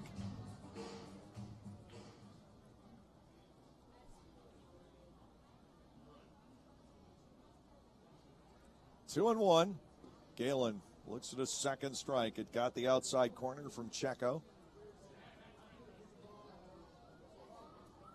This right-hander from New York City, 6'3", 190-pounder. He is 28 years of age. 2 balls and 2 strikes. First base is open. Galen takes a swing and loops this down the left field line. That's going to twist onto the hill. Pierre giving up after a while. Galen will remain at 2 balls and 2 strikes. Castile, the on-deck hitter. He's in somewhat rare territory as a Barnstormer to have hit 2 grand slams in the same season. But Ryan Harvey is still the record holder. He had 3 in 10 days one year. That was a remarkable feat. 2 balls and 2 strikes to Galen. The pitch fouled straight back. Blake didn't miss it by much. He hit the center panel of the screen just about dead center. 2-2 on the Barnstormers right fielder. Checo is challenging him here. The Barnstormers already with an 11-0 lead. The infield is even playing back right now just to get some outs.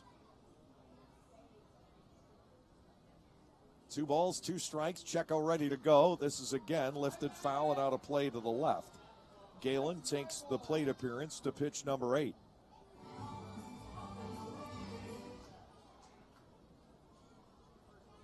Ryan Castillo. I can't see anybody but Sanford or Noel charging to the plate with where that ball was hit. but up 11-0. Ross is going to politely not start that runner. 2 outs. Castile stands in. He has the grand slam last inning and is 2 for 2 in the ball game. Sanford and Bortnick remain the base runners. Checo to the plate, and a Checo swing, from Castile. Ball 1. It's been a long week, people. Give me a break. 1 ball, no strikes. The count on Castile. Second and third, now with 2 outs in the inning. Here's the delivery. Castile looks at a good breaking ball for a strike. We go to 1-1. On deck is Conrad Gregor. If Castile reaches base here, the Barnstormers will bat through the order for the second time in a row. Instead, ground ball on the left side. It's through to Osvaldo Martinez. He will gun down Castile. Checo comes in and gets the job done. But before that, the Barnstormers tack on 3 runs. They do it on 3 hits in the inning. No errors. 2 runners are stranded. At the end of 3, the Barnstormers have an 11-0 lead. When we stop the song, you have to finish the song where we are at that.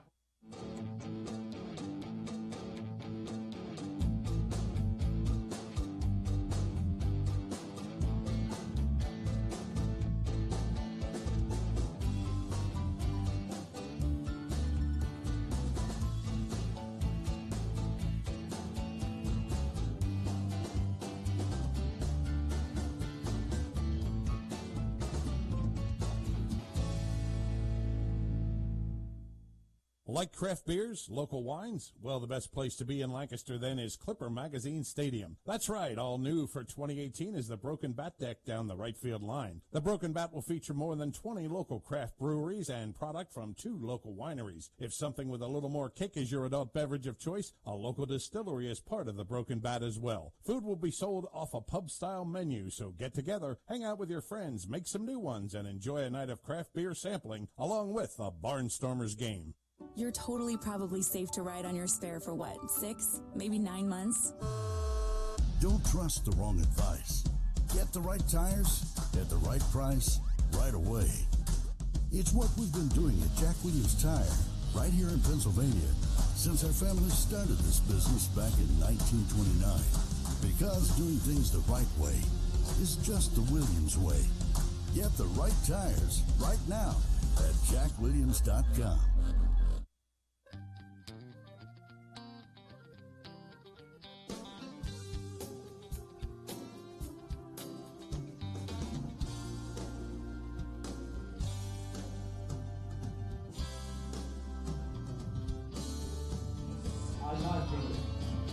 Here is Melvin Rodriguez-Ortiz leading off the 4th inning against Nate Reed, who's working with an 11-run advantage.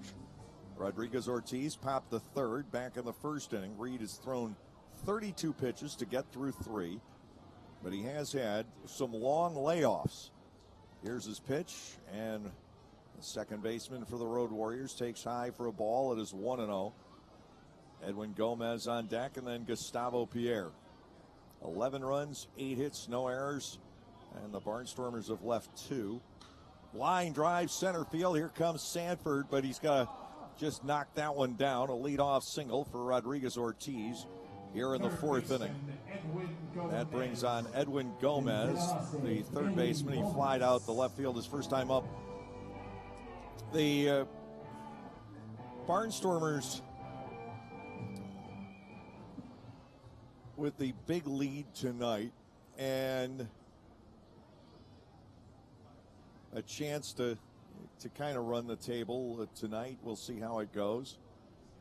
Reed, with the leadoff man aboard, deals to Gomez. Breaking ball, a strike on the outside corner. It's 0-1. Nate last gave up a run in the 5th inning back on August 14th against this same Road Warriors ball club. Swing and a miss. He had Gomez chasing his fastball away, and it's no balls and 2 strikes. In that game, Daniel Aldrich doubled and scored on a single by Matt Hibbert. In the top of the 5th inning, that would be it that night for Reed. No balls and 2 strikes. Nate comes back, his fastball up and in. Ball 1 and 2 strikes to Gomez. So the Pitcher of the Year candidates in the Atlantic League. You've got Reed, you've got Mitch Adkins, and you've got James Russell. Breaking ball, missing inside. It is 2-2. I think overall the scales should tip to Reed, especially if he wins here again tonight. Atkins and Reed are tied for the league lead with 12 wins. Here's the 2-2 delivery, smashed to first base, knocked down off the shoulder by Hobson, and ultimately can only get the play at first. Rodriguez-Ortiz to second base, and Gustavo Pierre will come to the plate. Hobson had all he could do, played a ball off the edge of the infield grass, and did a nice job just keeping it in front of him. Gustavo Pierre stands in. Rodriguez-Ortiz to second base with 1 out. Pierre grounded out 4-3 back in the second inning.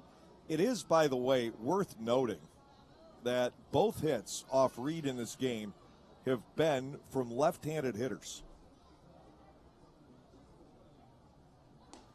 Breaking ball hangs up outside to Pierre. Ball 1 and no strikes.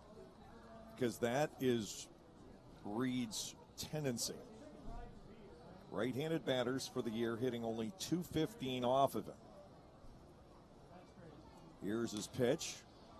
Rolled out ahead of the plate. De La Rosa stares the runner back to second, fires to first. Pierre is retired, 2-3. And it's left up to Jorge Fernandez-Diaz. He's 0 for 1. Now, Reed probably will not finish in the top 5 in the league in strikeouts unless he gets on a roll here tonight. But he is pitching to keep the pitch count down. He is trying just to get outs with the 11-0 lead. So he only has struck out 1. 103 on the year, not in the top 5, but his ERA is 3rd. James Russell does have a bit of an edge there. Swing and a miss. 0-1 on Fernandez-Diaz.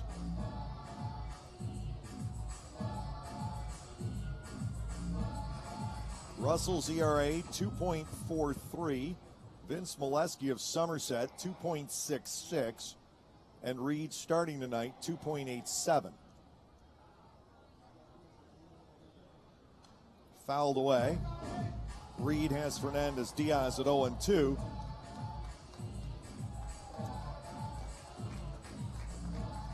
But Russell is 8-4.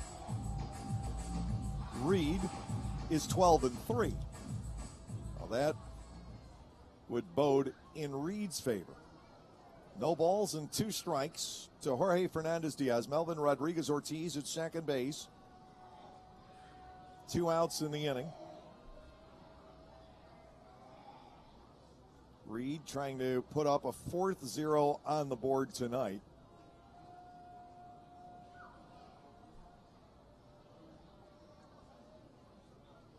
Here's the delivery outside for a ball 1-2. Nate is the 2-time pitcher of the month in the Atlantic League here in 2018. And the fact that he is 2-0 and hasn't allowed a run in September, at least not yet, could bode in his favor for a 3rd honor. 1 ball and 2 strikes, Reed to the plate, and Fernandez-Diaz refuses to chase a fastball away. 2 balls and 2 strikes. Top of the 4th inning, the Barnstormers are up by a bundle, 11-0 against the Road Warriors. 2-2. Reed is ready, and the pitch got him, a swing and a miss at the off speed. Reed's 2nd strikeout of the night. That's 104 for the year. Puts him in a tie for 4th. No runs, 1 hit, no errors, and a man left. We'll go to the bottom half of the 4th inning. The score is Lancaster 11 and the Road Warriors nothing. It's pretty easy. I have 9 wing slingers, and all you got to do is throw that chicken into the big giant red.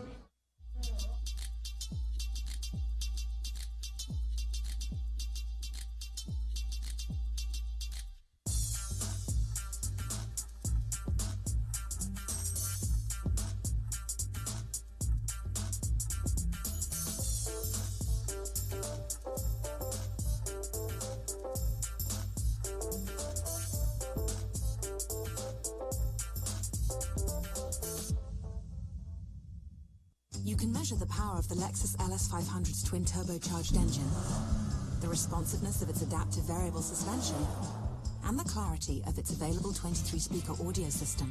But the only way to truly understand it is to experience it. Discover the feeling only a Lexus can bring at the Golden Opportunity Sales Event, with exceptional offers on our most luxurious models, now until September 4th. See Bobby Rahal Lexus in Mechanicsburg. Click the banner to discover more. So, John, what should the Eagles' focus be this season? Eagles fast play for sure. As opposed to what? I'm talking Eagles fast play tickets from the Pennsylvania Lottery. Playing's faster than our wide receiver running a slant. Faster than our defense blitzing the QB? Oh, yeah. The game's got progressive top prizes, plus second chance drawings for Eagles game tickets, meet and greets, autographed merchandise, and more. Wow. I'm going to get mine fast. Fast Play. Play fast, win instantly. Players must be 18 or older. Please play responsibly. Benefits older Pennsylvanians every day.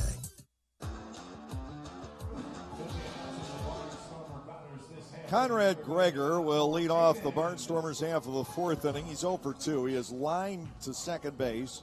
That resulted in a double play, and he's hit a comebacker. Hasn't been able to join in on all the fun and frolic as of yet. Lancaster leading by 11 here in the bottom half of the fourth inning. Gregor, Hobson, and Perez are the scheduled batters. Slider for a strike. Checo has looked awfully sharp since coming in. He retired Galen and Castile in order in the third inning. Now ahead of Gregor, no balls and a strike. The right-hander fires. It's off the glove of Escobar. A ball and a strike. Tomorrow night we'll be playing at 6:35. It will be Brooks Hall against Kelvin Villa. And now Gregor launches a ball to dead center. Anthony Ray goes back and makes the play a couple of paces ahead of the warning track. One out here in the bottom half of the fourth inning. It brings on Hobson. Casey is 1 out of 2. He has scored twice. He's reached on an error and then doubled into the gap in right center field the second time up.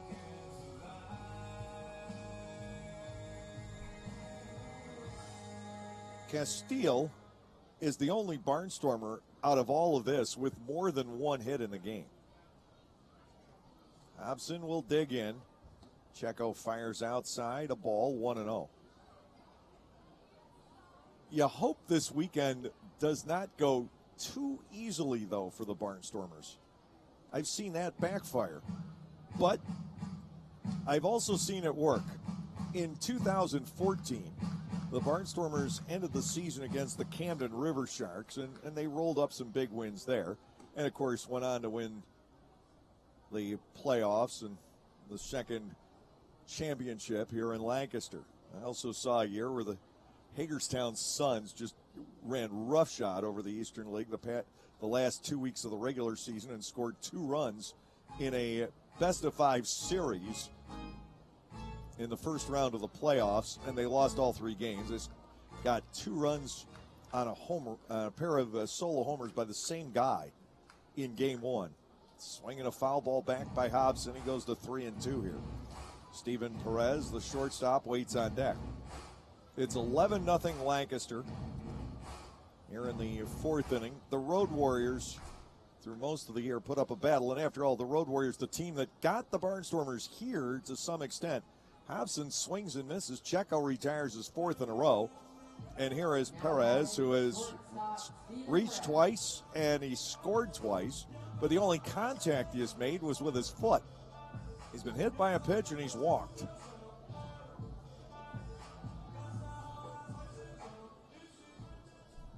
The Road Warriors with a 6-1 victory at York in the first game of a doubleheader on Wednesday locked the Barnstormers into the wild card.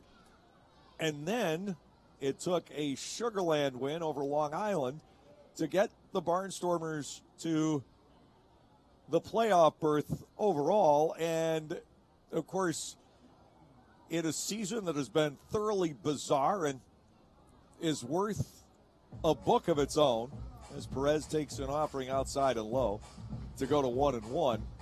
They had a rain delay in Texas. Had it not been for that, if the Barnstormers had been aware that Sugarland was up by a few runs in that ball game, and they did ultimately build a 5-0 lead after the rain delay. Lancaster could have stuck around New Britain and celebrated there, but the whole thing has just been strange. Good-looking breaking ball doesn't quite get back, and Perez is alive at 2-2. Switch hitting shortstop out of Miami. Standing 2 outs, nobody on here. The motion, Checo to the plate, and it's wrapped foul on the ground past Josh Bell in the coach's box at first. We'll continue at 2 balls and 2 strikes. And, of course, the Skeeters have the option to set their rotation. I would figure they'll go with Dallas Beeler in Game 1. I'd be surprised otherwise. And come back with James Russell in Game 2 if they have the chance. Foul away by Perez. It is 2-2. We haven't exchanged rotations yet, and I'm not even quite certain what Ross is doing. Well, look at this. Somerset has beaten York 6-5 in 8 innings in the first game of the doubleheader, and Sugar Land is up 2-0 over Long Island in the top of the 4th. Here's a fly ball to center field. That'll be caught by Ray easily, a 1-2-3 inning. So on it goes. We could be playing Somerset, not Sugar Land, on Tuesday. Nothing across. We'll go to the 5th inning with the score. The Lancaster Barnstormers 11 and the Road Warriors nothing.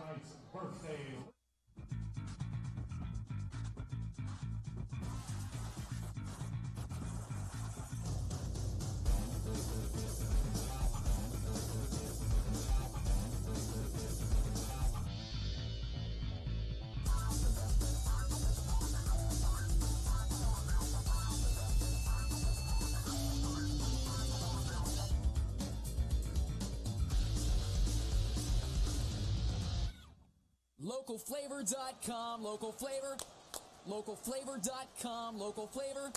Excuse me, are you saying localflavor.com? Oh, yeah, it's where I save big bucks on all kinds of things. Home improvement projects, dining out, family fun, electronics, jewelry, clothing. I even bought my wife a fancy spa package for half price. Half price? Yep, you know all the deals you find in Clipper Magazine. I love Clipper Magazine. Well, they're all on localflavor.com, too. And you can get them right on your phone, thanks to localflavor.com's mobile app. Here, take a look. Well, this app is amazing. Look at all these restaurants, amusement parks, car washes, fitness centers. This is worth sharing about. Exactly. Localflavor.com online, the Local Flavor mobile app, and Clipper Magazine together. It's like a triple play. Do the cheer again. I'm in. Localflavor.com, local flavor. Come on, everybody! Localflavor.com, local flavor. Localflavor.com, local flavor.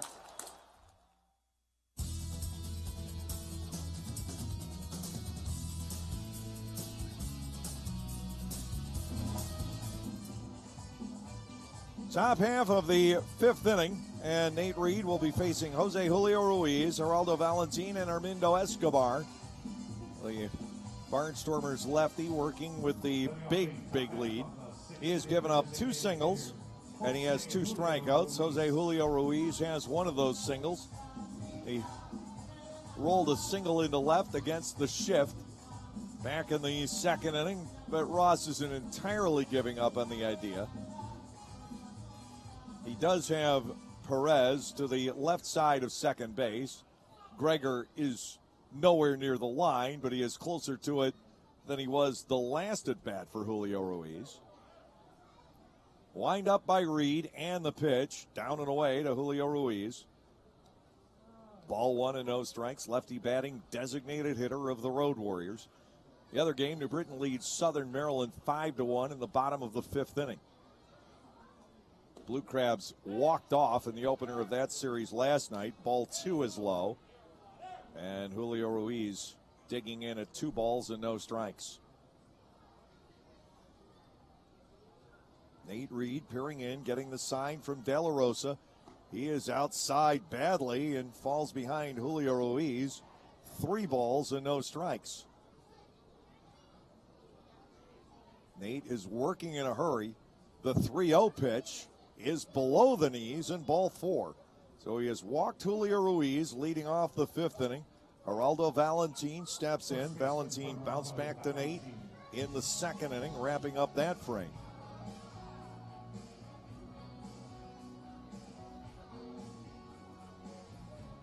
Leadoff man is on. Again, Julio Ruiz, not a guy you have to worry about too much on the bases. Reed will focus on Valentin. Nate into the motion. Valentin takes a strike. It is 0-1. Julio Ruiz has kind of had Reed's number a little bit. And that has not changed here tonight, at least thinking of that 1 3-run homer. Next delivery, Valentin looks at a ball, and the count levels at 1-1. Hermindo Escobar, the catcher, due next.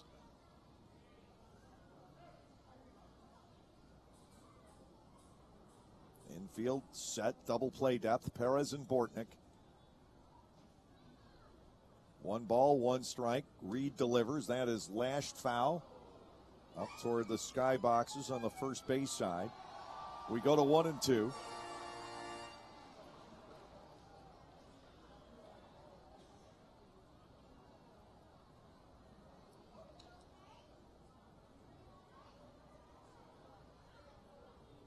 Julio Ruiz held at first base by Hobson.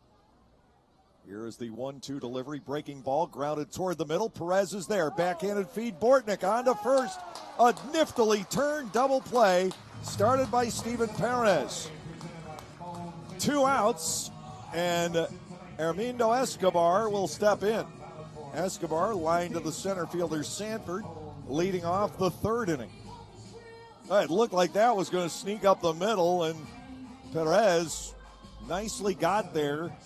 The backhanded flip exactly where Bortnick needed it, and a quick strike to first for the double play. Here is Escobar against Reed. The pitch right there, strike 1. Nobody throwing in the bullpen for the Barnstormers, so we could see Reed go beyond this 5th inning. And the longer he goes tonight, the more I think that Ross will plan to start the Sugarland or Somerset series with Albaladejo. 0-1 to Escobar. Reed comes back and misses away and perhaps down as well. Ball 1, strike 1.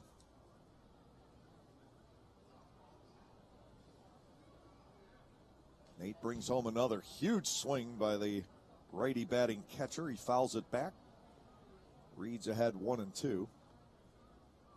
Nate is not likely to be able to get to the Josh Stevens franchise record for consecutive scoreless innings, but he's getting there. Breaking ball is low. The season is going to run out before he can. He's at 23 and change if you count outs and not completed innings. To Escobar, here's the 2-2. Driven to center field again. Here is Sanford gliding in to make the catch. Escobar's been on Reed, but Sanford has run them both down. No runs, no hits, no errors, and nobody left on. Shutout is intact through 5, and the Barnstormers are up through 4.5, 11-0.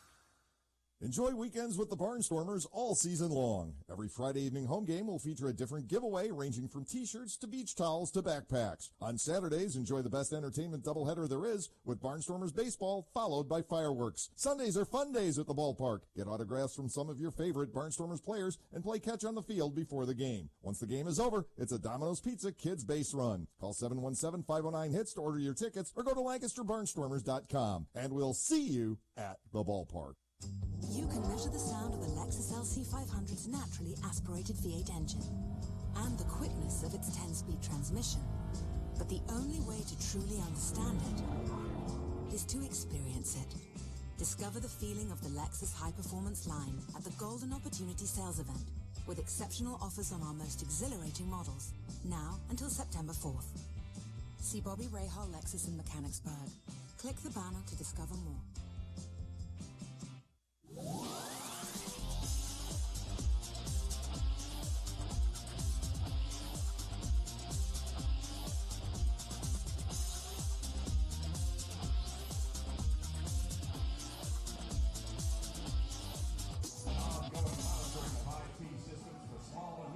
Mariel Checo has cooled off the Barnstormers. He's retired 5 batters in a row. He'll face Anderson, De La Rosa, Rico Noel, and Darian Sanford as we go to the home half of the 5th inning. 11-0 Barnstormers, and there is action in the Lancaster bullpen. Luke Westfall is warming up, and that may tell a story in itself.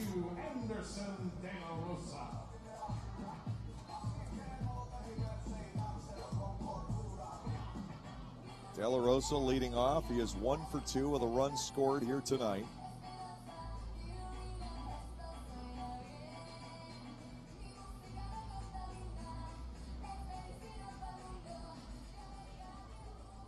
Reed, if he is done for tonight, will finish with a 2.75 ERA, and we certainly have to believe a 13-3 record. First pitch strike to De La Rosa.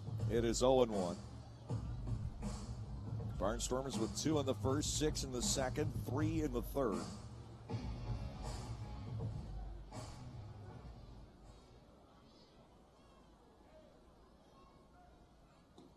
Slider doesn't get all the way back.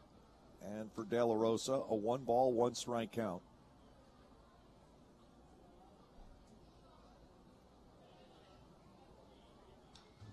Fouled at the plate. So it's 1-2.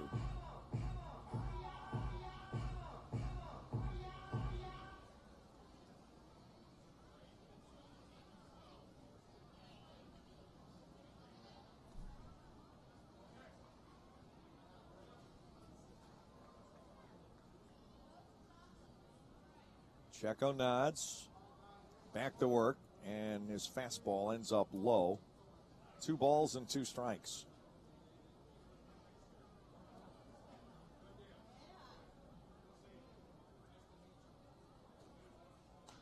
Next offering, hit in the air, right field. Backing up on this, Fernandez Diaz onto the warning track. Front edge of the track, he makes the catch. De La Rosa didn't get enough of it on this night. There are other nights that ball might have gone, but not here. 1 out, and Noel steps in. Rico singled in a couple of runs back in the 2nd inning and then struck out looking in the 3rd. Westfall tuning up for the Barnstormers.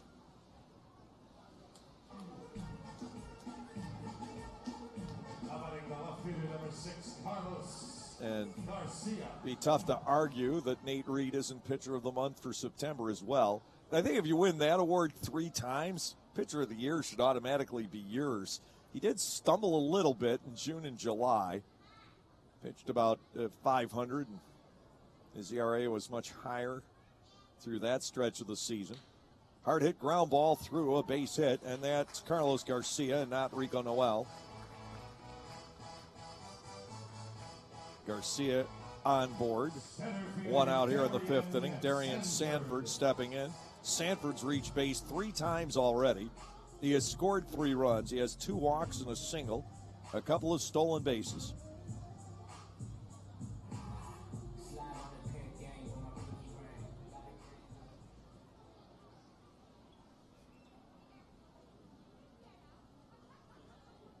Checo with a breaking ball to the outside corner. It is 0-1. Sanford batting with Garcia on at first base. Carlos, the first man to get on out of the 7 that have faced Mariel Checo. Half swing and a ground ball foul up the third base side. Darian Sanford trailing at 0-2.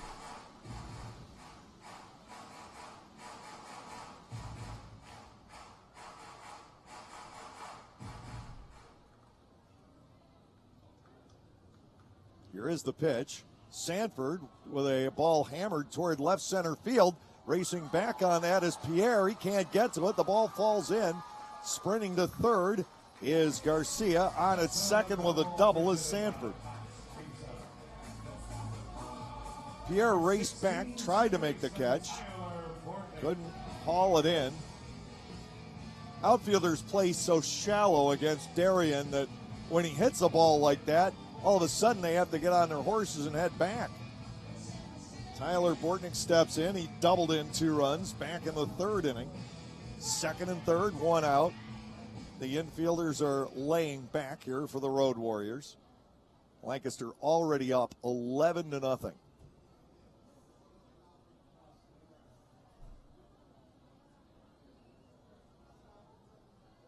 Bortnick trying to do some more damage. Here's the pitch. Outside and ball 1 from Checo. Tyler, the last man to see the right-hander for the first time, but nobody else is throwing in the Road Warrior bullpen. Here's a 1-0. Snaps to the inside corner. It is 1-1.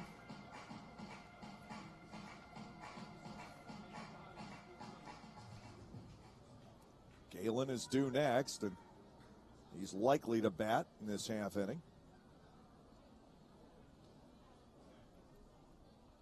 Bortnick up there 1-1. Checo to the plate. Strike 2 is taken on the outside corner. 1 ball and 2 strikes.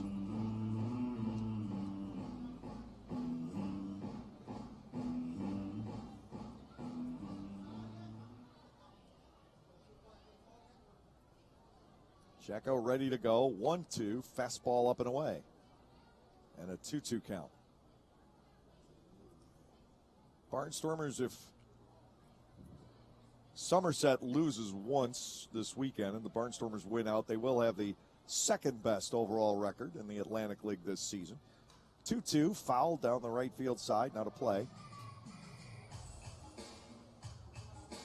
But the 2 clubs are even in the loss column, and right now officially dead even at 71 and 52. And Somerset would have the tiebreaker, so the Barnstormers would in actuality be 3rd, just like last year. The Barnstormers in truth were 2nd because Bridgeport had the tiebreaker.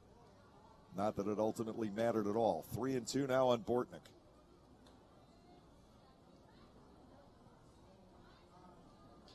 Barrett Barnes got ahead of Bortnick once again in the HBP category.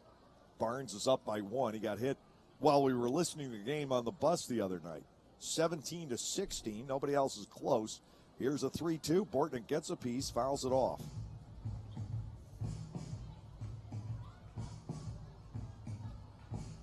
Tyler and I got to share the mixed agony and ecstasy both at the same time of the Cleveland Browns tying the Pittsburgh Steelers. We were watching the game together upstairs here during the end of the year Booster Club party the other day. 3-2, and that's fouled off.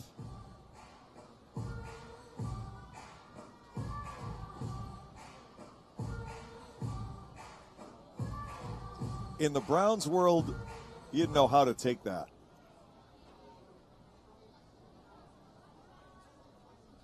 Payoff pitch. Due to Bortnick once again. Checo ready to go. Breaking ball is popped up. He got jammed by it. The second baseman, Rodriguez Ortiz, will make the catch. 2nd out of the inning. Galen will step in. Blake is 1 for 3. He has scored 2. He's driven in 2.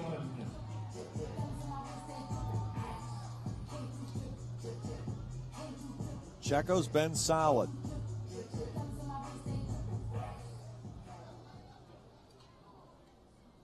Sugar Land still leading Long Island 2-0 in the bottom of the 5th. The second game at York is underway. Again, it is not a done deal that the Barnstormers will play Sugar Land next week. Breaking ball stays outside of Galen. Ball 1 and no strikes. It's a done deal that the Barnstormers will be home on Tuesday and Wednesday. So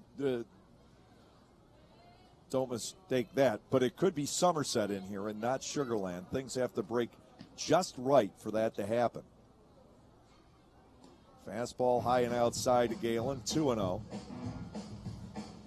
If he walks, we're going to see Castile up there again with the bases loaded.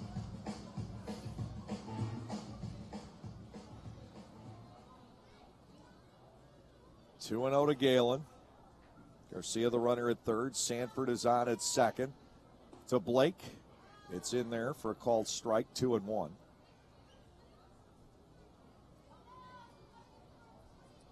Barnstormers have seen over 130 pitches already from the Road Warriors. We're just in the home half of the fifth inning. 2 outs with runners at second and third. Luke Westfall has had ample time to warm up in the Lancaster pen. Galen bats 2-1. Checo ready to go. Ball 3 missing. This time low. 3 balls and a strike. If Long Island wins a game, we know we are going to Texas. Long Island will play Somerset, but if Somerset should win the second half in such a way, as Galen nubs a foul to go to 3-2, but if Somerset should win the second half and Long Island fail to stay ahead of York for a second wild card spot, then it will be Somerset coming in here. York will go to Texas. The great Atlantic League travel agent, Debbie Heisey, who also happens to be a Barnstormers season ticket holder and friend of all of ours here, has it set up so that either team could make that trip on the same flight out of Baltimore. 3-2 to Galen. Payoff pitch, met and fouled back. Still 3-2.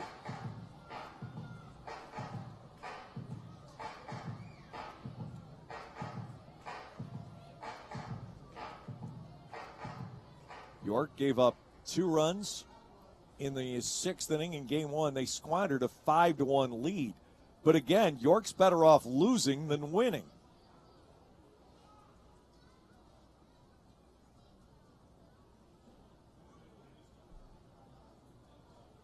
(3-2), and the offering, Galen again with a foul ball to the net. Still 3 balls and 2 strikes.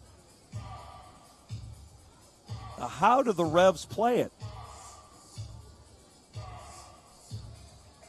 They started off the 2 runs, by the way, they were given up in the 6th, not the 7th. And the runners that reached base did so apparently on walks.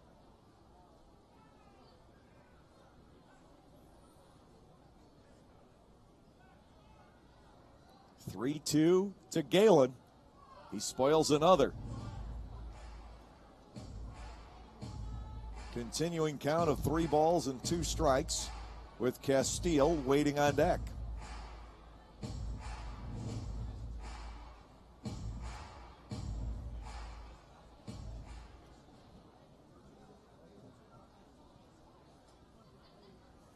If York goes to the playoffs, it's going to be under the weirdest of circumstances. 3-2 and another foul back. Galen battling against Checo.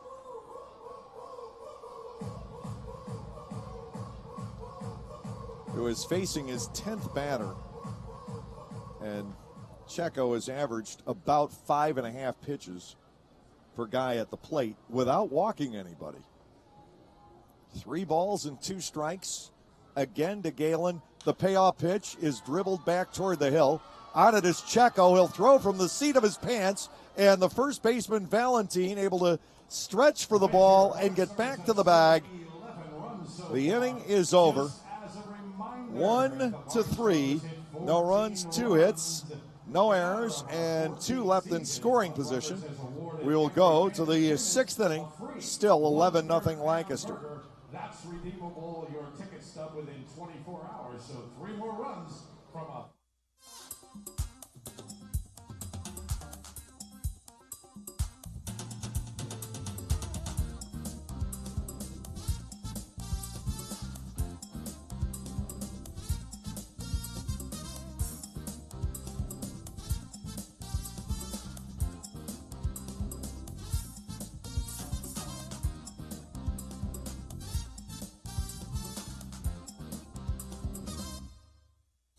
The area's most unique beer fest is coming to Clipper Magazine Stadium on Sunday, September 9th during the Barnstormers game against the Southern Maryland Blue Crabs.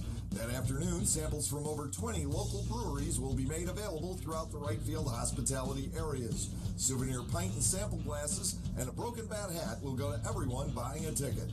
VIP tickets are available for early entry and limited releases. For more information, go to www.lancasterbarnstormers.com. So, John, what should the Steelers' focus be this season? Steelers fast play for sure. As opposed to what? I'm talking Steelers fast play tickets from the Pennsylvania Lottery. Playing's faster than our wide receiver running a slant. Faster than our defense blitzing the QB? Oh, yeah. The game's got progressive top prizes, plus second chance drawings for Steelers game tickets, meet and greets, autographed merchandise, and more. Wow. I'm going to get mine fast. Fast Play. Play fast, win instantly. Players must be 18 or older. Please play responsibly. Benefits older Pennsylvanians every day.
Into the sixth inning, and it's Luke Westfall taking over on the hill for the Barnstormers. We also have a couple of other changes. Vladimir Frias is back in there, spelling Steven Perez. First pitch strike. And on the lefty batting Anthony Ray, it's 0-1. And Carlos Garcia stays in the game to take over left field. Well, that leaves pretty much Josh Bell on the bench. Here is Westfall to Ray, lined up the middle. Frias will get there, spin, throw, and hey, we got two guys who can get it done. Ray is retired 6-3 on a splendid play by Vladimir Frias, whose foot is feeling better. He's had inflammation in it. He's been playing on it, or did play on it for better than 2 months. He has not played since September the 2nd, or September the 1st, actually, against Sugar Land. His first play back, and he makes a gem up the middle. Here's Osvaldo Martinez, who's 0 for 2. One out, base is empty. Westfall delivers inside and low. Ball 1, no strikes. Reed goes 5. He gives up 2 hits, walks 1, strikes out 2. And again, he's likely to finish 13-3. with an ERA in the mid-2.7s. An amazing finish for Reed on the regular season, going 4 straight starts without allowing a run.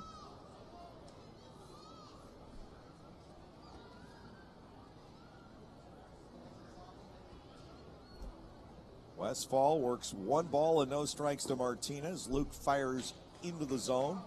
It is 1-1. Westfall, very good year and 2/3 over with York.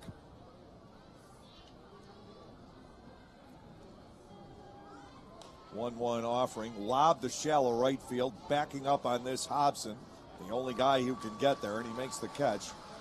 2 outs, and Melvin Rodriguez-Ortiz will step in. As a Barnstormer, Westfall is in his 9th game. He's allowed 9 hits and 4 runs in 10 innings prior to tonight, with 5 walks and 8 strikeouts. I started to talk about the potential oddity of Sunday and what could happen between York and Long Island. York could lose and then 2 hours later celebrate clinching a playoff spot. Breaking ball for a strike. It is 0-1. And not under the ordinary circumstances, York would actually conceivably lock itself out by winning on Sunday, so they could lose almost intentionally and then clinch if Long Island doesn't win another game at Sugar Land. Swing and a miss, 2 strikes on Melvin Rodriguez-Ortiz. And that's going to cause some stirring, I would have to think, as the Barnstormers have already clinched while riding a bus after a win that ultimately didn't matter, whether they clinched or not. The win didn't help Lancaster one bit. No balls and 2 strikes to Rodriguez-Ortiz. Fastball is outside 1-2. And that's what made that night, Wednesday night, so awkward. The Barnstormers played a heck of a game against the New Britain Bees, but it didn't matter. Lancaster had to rely on Sugar Land winning once more. Strike 3 called. Rodriguez-Ortiz goes down. It's a 1-2-3 inning for Westfall in the top half of the 6th. We're through 5.5 innings. The Barnstormers enjoying the 11-0 lead. All right, Barnstorm fans, we're live in a crazy set.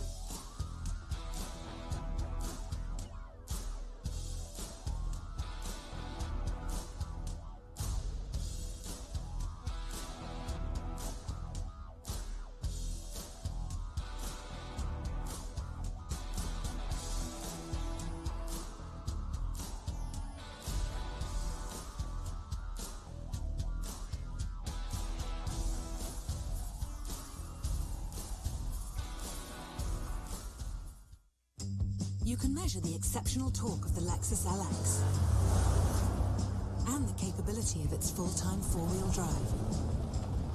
But the only way to truly understand it is to experience it. Discover the feeling of the Lexus line of SUVs at the Golden Opportunity Sales Event with exceptional offers on our most capable models, now until September 4th. See Bobby Rahal Lexus in Mechanicsburg. Click the banner to discover more. Celebrate the history of our national pastime at the National Baseball Hall of Fame and Museum in Cooperstown. See priceless treasures that will bring your baseball memories to life. Find stories that will inspire and surprise.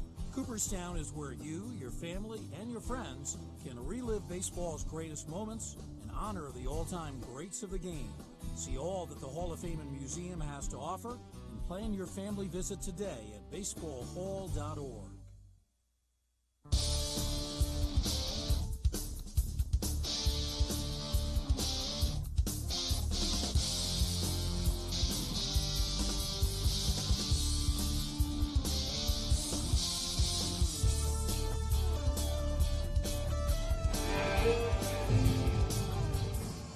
Ryan Castile, Conrad Gregor, and Casey Hobson facing Mario Checo as we go to the home half of the 6th inning. Checo's given up 2 hits. He has struck out 1.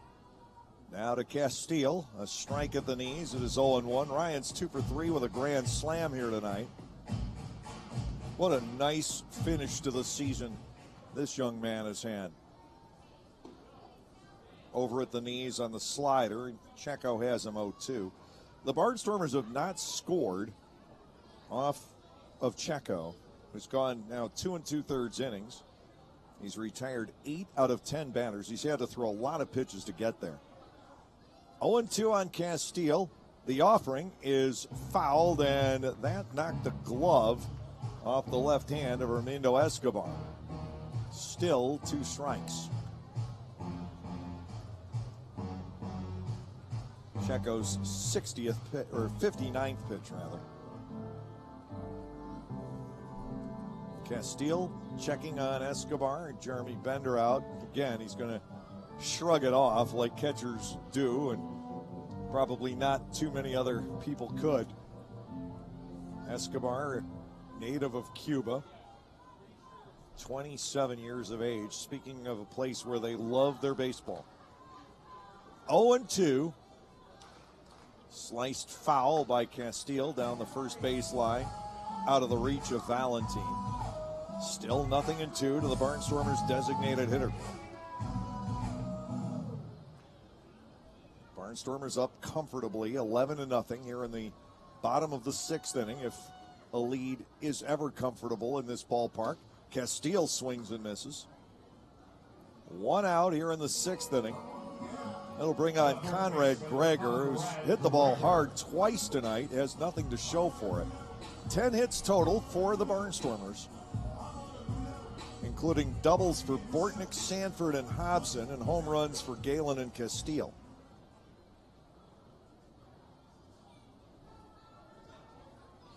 Conrad digging in.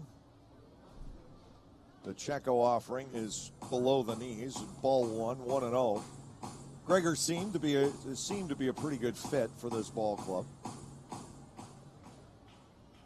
1-0 offering, breaking ball, gets there, a strike taken. It is 1-1.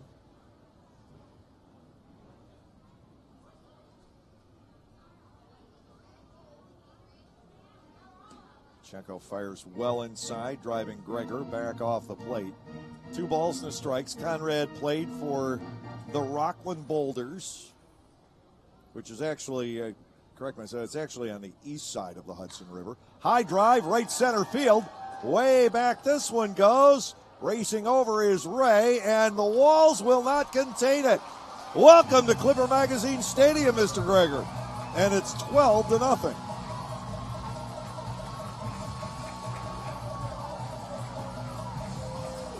Barnstormers add another run as Conrad Gregor goes deep. Casey Hobson to the plate, 1 out of 3. First baseman Casey Hobson.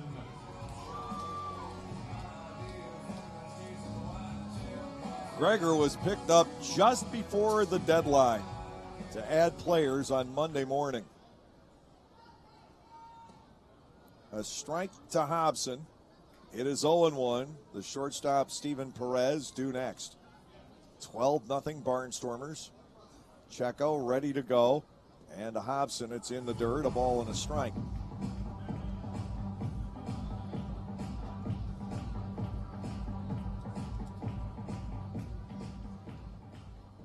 It's likely to be Checo's final appearance, as he's gone so long and nobody is backing him up in the bullpen. This is almost the equivalent of a start. He has thrown more pitches than Reed did. Here's a 2-1. Hobson pulls this down the right field line. That is going to skip out to the wall. Fernandez Diaz playing it there, and KC will hold up at first with a single. It busted his bat, but Hobson big enough, strong enough to drive it down the line into the wall. Steven Perez was the scheduled batter. I forgot to mark Frias in there. Oh, Vladimir stepping in. Boy, what a play he made after sitting out for nearly 2 full weeks. Anthony Ray is by no means slow. Frias got a ball up the middle, spun and threw him out. Here's Vlad back at the plate. First pitch is up for a ball, 1-0. Frias looking for a big finish. There's no telling how much that foot slowed him down. He's 279, 6 homers, 36 runs batted in after batting over 300 for a good part of the season. Fouled back, and it's 1-1. He's had a very good season as Vladimir Frias. Hobson, the runner at first, he's not running, and he's not being held.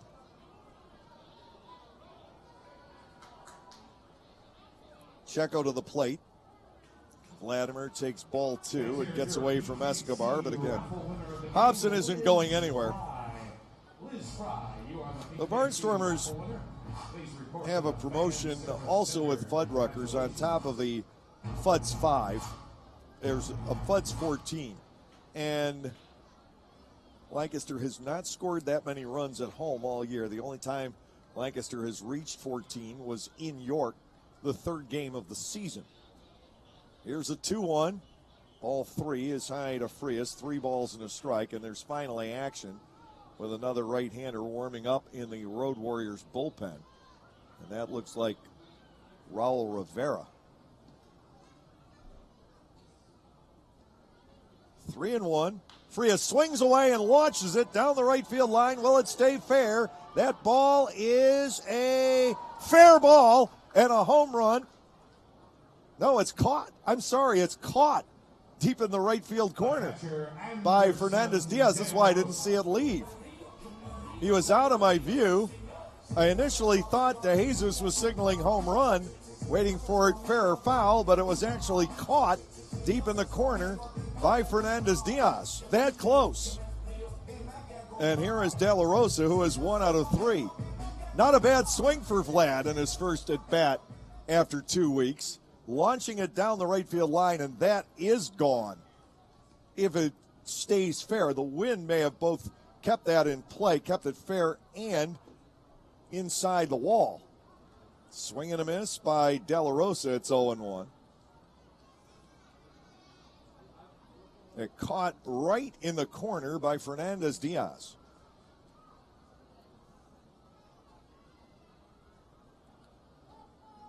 Two outs, Hobson the runner at first.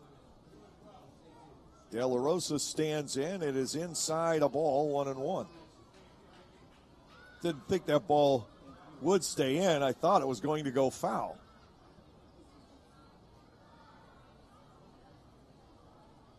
Fernandez Diaz out of my view, making the catch. Swinging a foul tip. De La Rosa batting 1 and 2. 2 outs, Hobson the runner. It's 12-zip. Bottom half of the 6th inning.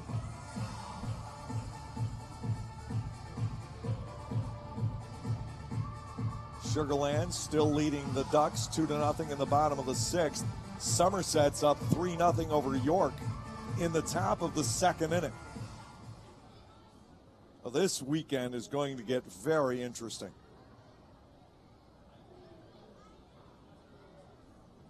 Now, could you imagine if we get to the point where York has to lose on Sunday and then sit around to wait to see what happens with the Ducks? 1-2. De La Rosa gets a fastball high, 2 balls and 2 strikes. And would that lead to any changes in the playoff setup?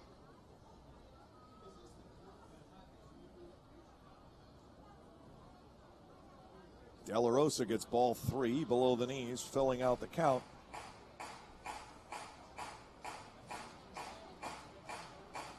And, of course, the playoff format might have to be altered anyway if there is further expansion to this league beyond 8 teams. Runner goes 3-2. De La Rosa spanks a ground ball right at Edwin Gomez. He'll fire across the diamond and end the inning 5-3. Gregor does leave the ballpark. Frias comes close down the right field line. 1 run on 2 hits with no errors. Lancaster leaves 1 at the end of 6. It's 12-0. And then just in time for the holidays, Piano Man from the 7th.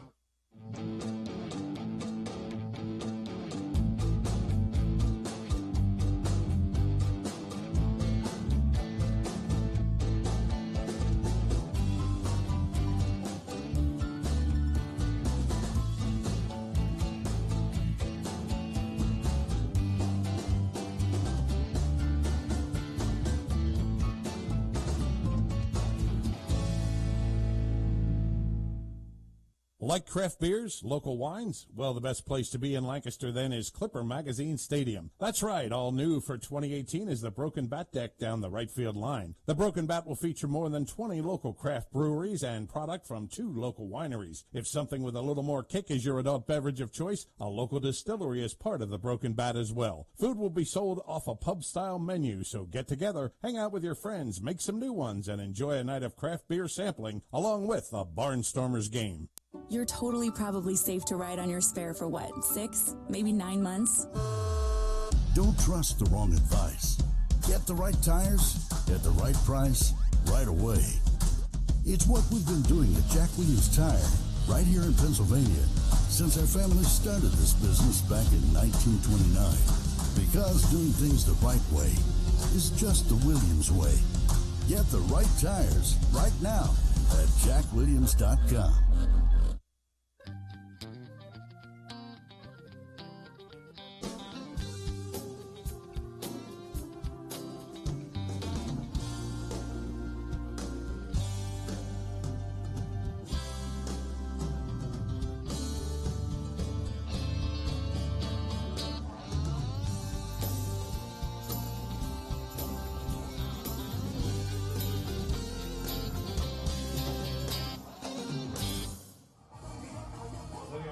12 runs on 12 hits, no errors, and the Barnstormers have left 5. No runs on 2 hits with 1 error.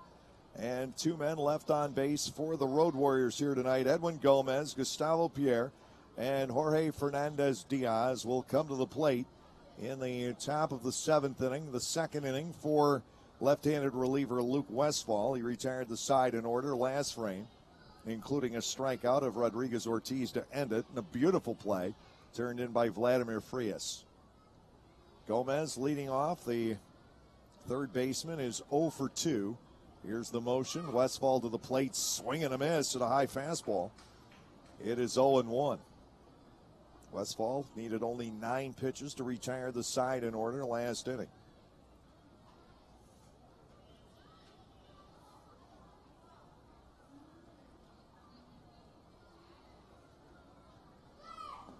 Westfall delivers. His breaking ball is low. Gomez batting at 1-1. The White Sox lead the Orioles tonight 7-2 in the bottom of the 6th. Phillies swamping the Marlins 11-2 Philadelphia in the 7th inning. At the end of 6, the Yankees with a 9-zip lead over Toronto. Swing and a miss. Again, Westfall coming with his breaking stuff. Ball 1 and 2 strikes. Mets are up over the Red Sox 5-0 in the top of the 7th. Tigers 4, Indians 2. That's in the top of inning 7. A's and the Rays knotted at 1. 8th inning of play down in Tampa. Fastball up. Gomez didn't go for it there a second time. It's 2-2. Atlanta owns a 6-4 lead at home against Washington at the end of 4. They've moved the International League Championship Series out of Gwinnett County, which is just to the east of Atlanta.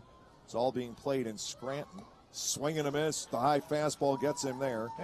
Gomez is down on strikes. Westfall, who averaged a lot of strikeouts in York, has his second of this ball game. Gustavo Pierre steps in. He's 0 for 2 on ground balls. Cincinnati owns a 2-0 lead at Wrigley Field in the top half of the 5th inning. They're playing a night game at Wrigley on a Friday. That's interesting. Diamondbacks and the Astros tied 2-2, bottom half of the 4th inning. Brewers 3, Pirates 2, top 4. Breaking ball doesn't get down enough. Pierre bats 1-0. Dodgers are up 1-0 over the Cardinals in the 4th inning. That is a huge series. The Dodgers struck first last night. Kansas City 2, Minnesota 0, top 4. Seattle is at Anaheim. Texas is at San Diego, and Colorado at San Francisco. 1 out, nobody on here in the 7th inning. A ball and no strikes to the left fielder, Pierre. Westfall comes back. He's down and in. It is 2-0. Fernandez Diaz waiting on deck. Barnstormers have Carlos Garcia in left field right now. Vladimir Frias at shortstop. Neither one started the ball game. Here's a 2-0. Ground ball towards short. Easy play for Vlad to his left. He has time to set for the throw. Pierre's retired. 2 up and 2 down here in the 7th inning. Fernandez Diaz to the plate. He is 0 for 2. It's one of the 2 strikeouts for Nate Reed tonight.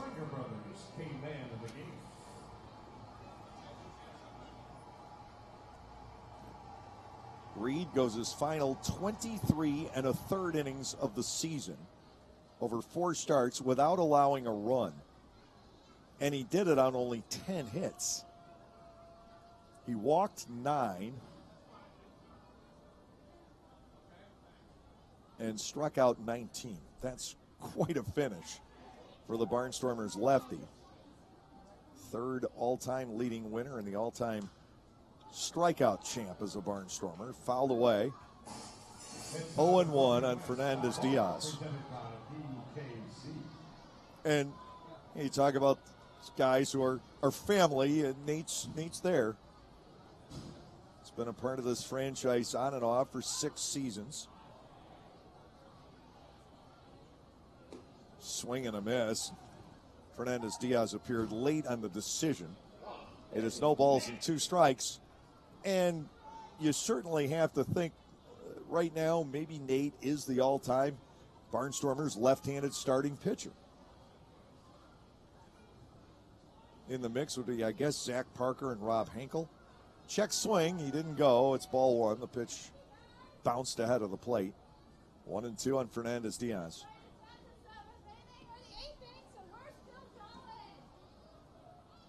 One ball, 2 strikes. Westfall working to Jorge Fernandez-Diaz. Luke peering in, the Wisconsin native.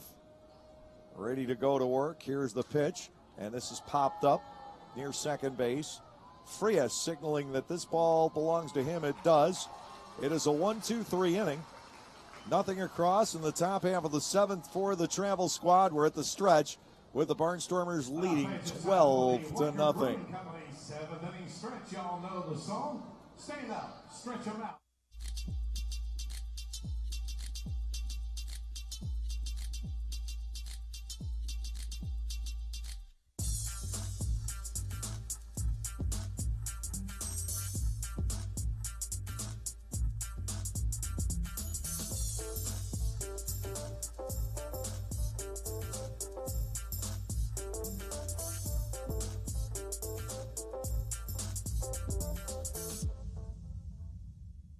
You can measure the power of the Lexus LS500's twin-turbocharged engine, the responsiveness of its adaptive variable suspension, and the clarity of its available 23-speaker audio system.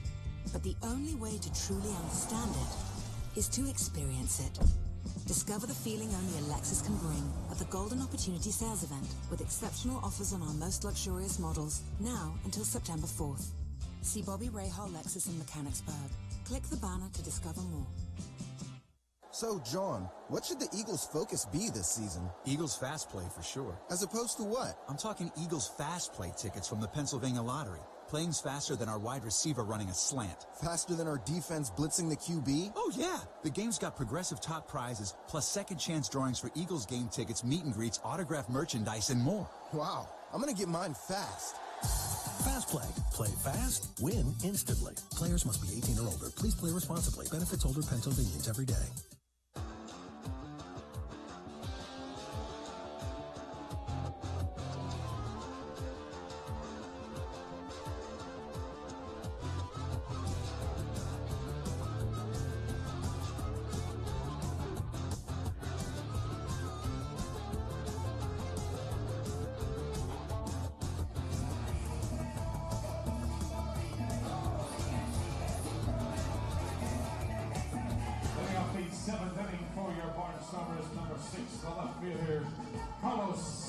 Well, it's gotten even more bizarre. Sugarland is up 3-0 in the top of the 7th inning at home against the Long Island Ducks. Somerset winning 5-0 in the bottom of the 2nd at York.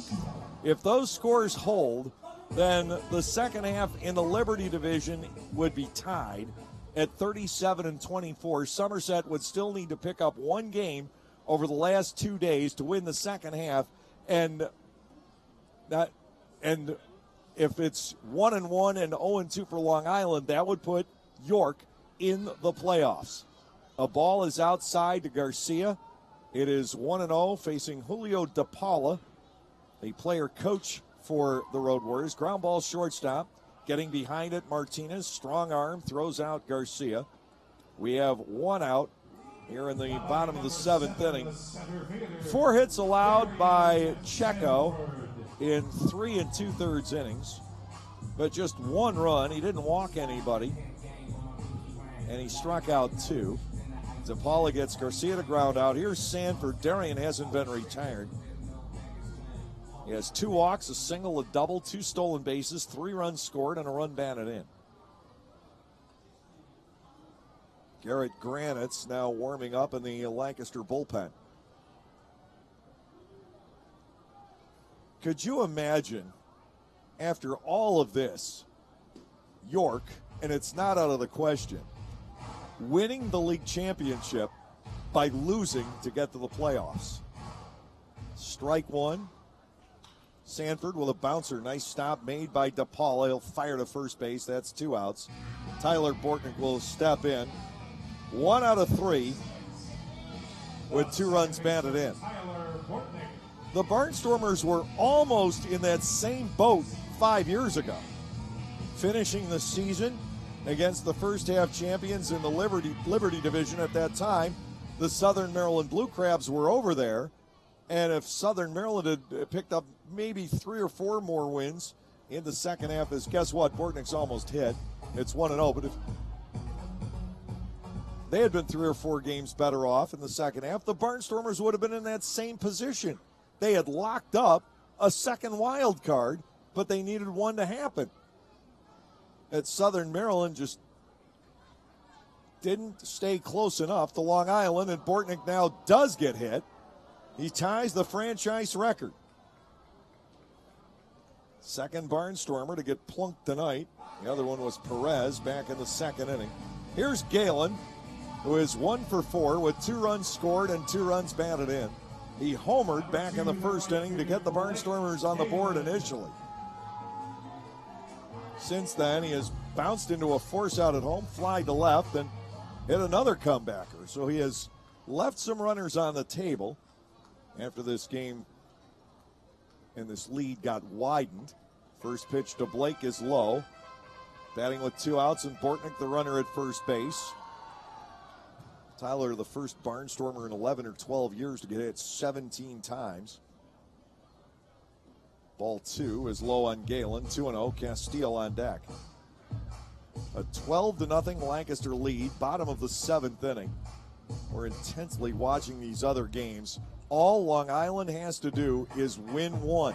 But remember, in the final 3 games of those long series down in Texas this year, the Skeeters have lost only once. They are 20-1 toward the end of the long series. The only team to have won a game those last 3 days has been Somerset. Ball 4 is outside and low. Galen will get a walk. Castile steps in with 2 outs and 2 on. It's going to be tough on the Ducks. They have to win a game because you almost have to be somewhat suspicious in a sense that Somerset and York series, certainly if they wanted to, they could contrive it so that Somerset would win 3 out of 4, and it benefits both clubs. Somerset would get to be the second half champs, and York would get to go to the playoffs, and Long Island would be left behind. But at the same time, the Ducks, all they need to do is win once. Ground ball slowly hit on the left side by Castile. It'll be scooped up by the third baseman, Gomez. He'll fire on for the final out. Well, the Barnstormers can't keep their big nights going, but they've done enough. No runs, no hits, no errors. 2 men are stranded. We're headed to the 8th inning. Lancaster leading 12-0.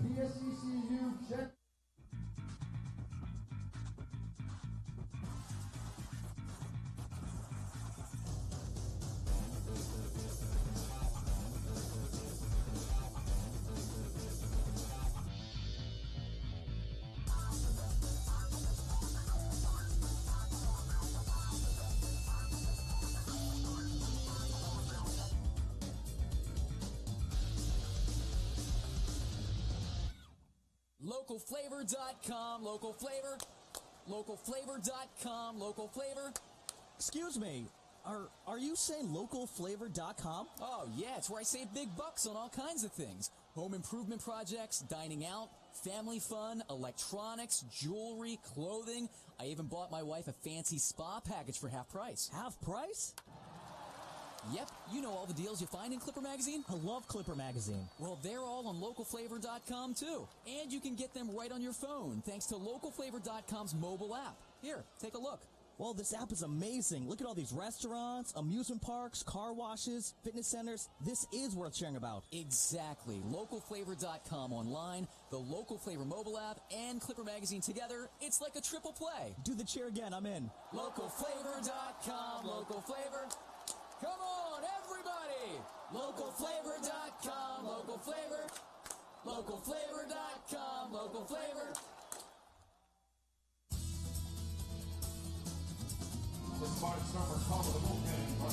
Long Island does have a run on the board. It's still batting in the top of the 7th inning. The Skeeters are up 3-1 now. Garrett Granitz takes over here, meanwhile. 2 perfect innings out of Luke Westfall, striking out 2.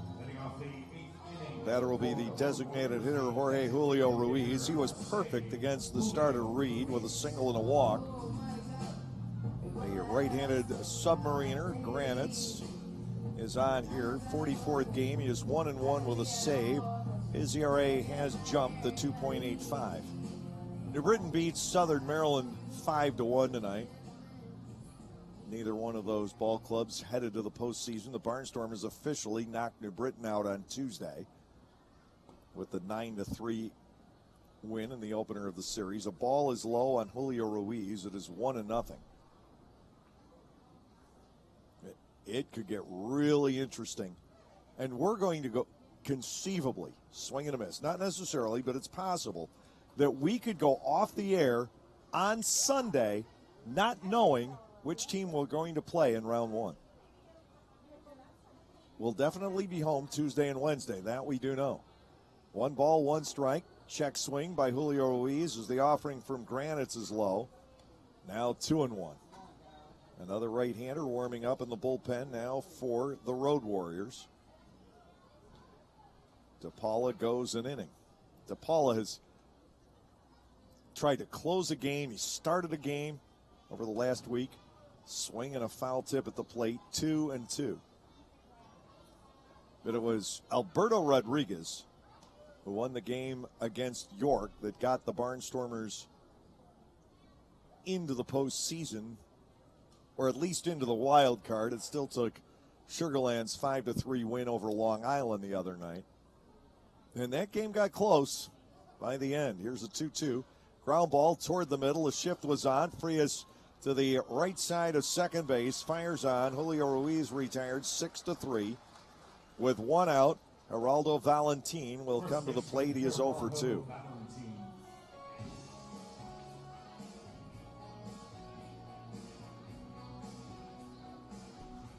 And it's gone to the bottom of the 7th now, with Sugar Land leading 3-1.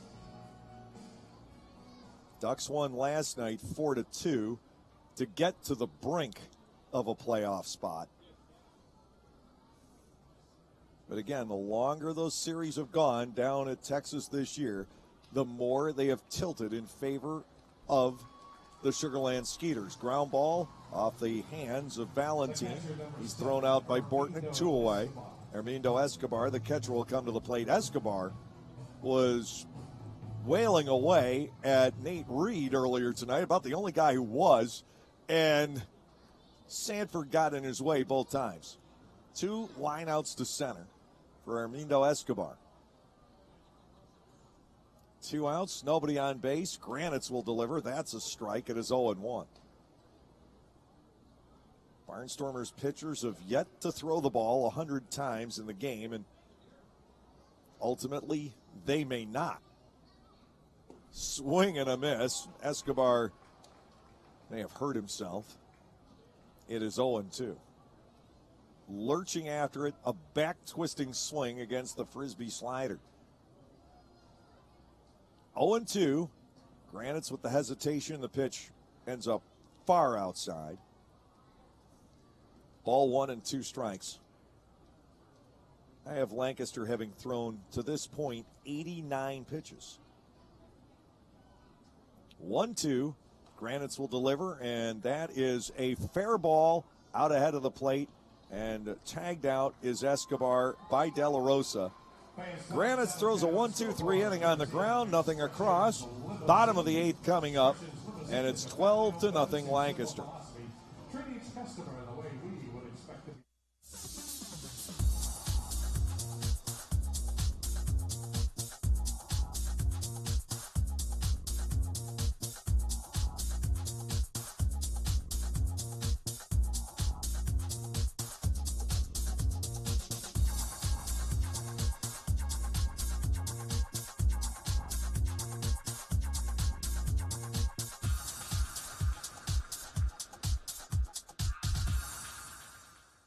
Enjoy weekends with the Barnstormers all season long. Every Friday evening home game will feature a different giveaway ranging from t-shirts to beach towels to backpacks. On Saturdays, enjoy the best entertainment doubleheader there is with Barnstormers baseball followed by fireworks. Sundays are fun days at the ballpark. Get autographs from some of your favorite Barnstormers players and play catch on the field before the game. Once the game is over, it's a Domino's Pizza Kids Base Run. Call 717-509-HITS to order your tickets or go to LancasterBarnstormers.com. And we'll see you at the ballpark. You can measure the sound of the Lexus LC500's naturally aspirated V8 engine and the quickness of its 10-speed transmission. But the only way to truly understand it is to experience it. Discover the feeling of the Lexus high-performance line at the Golden Opportunity Sales Event with exceptional offers on our most exhilarating models, now until September 4th. See Bobby Rahal Lexus in Mechanicsburg. Click the banner to discover more.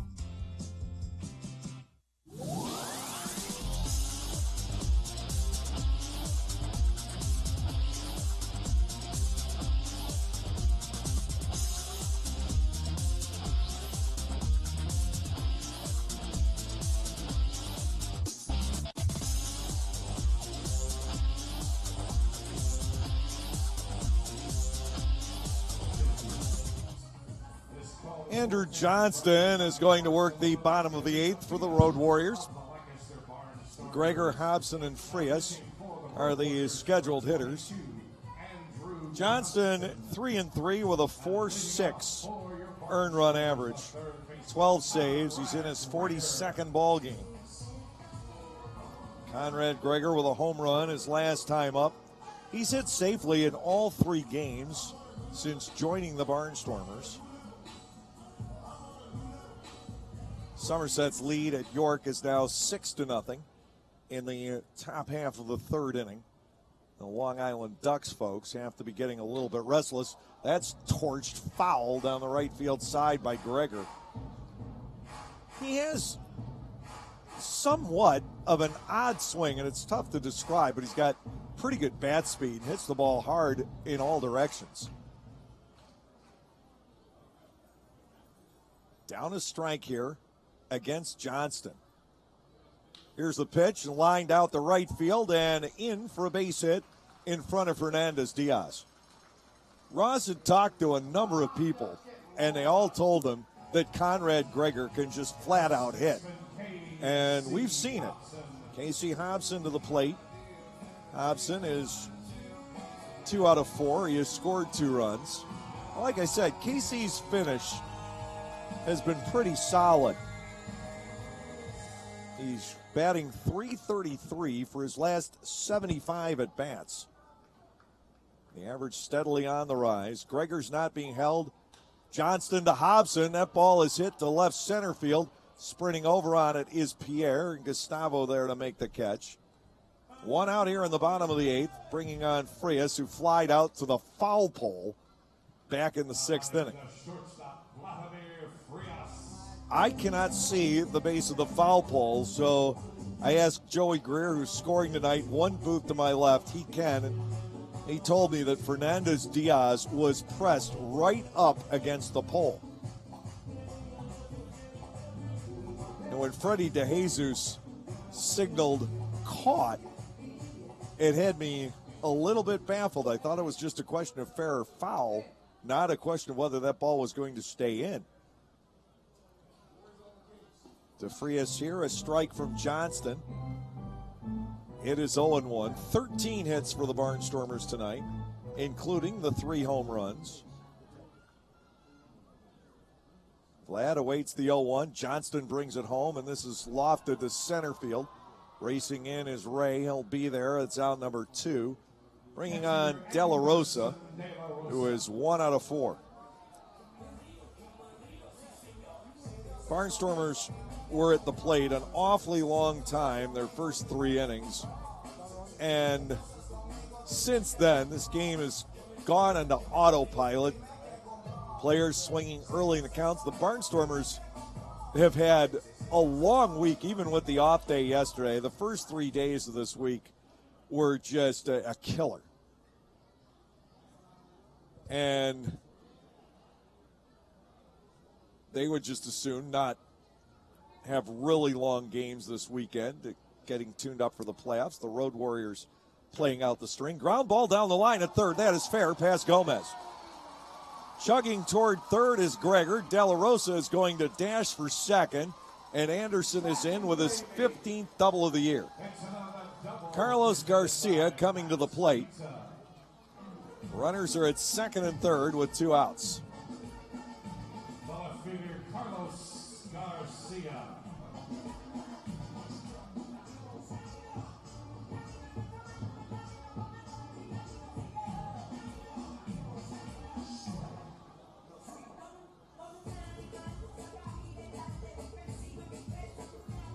Garcia 1 for 2 since taking over in left for Rico Noel. Logged in as a pinch hitter officially the first time up.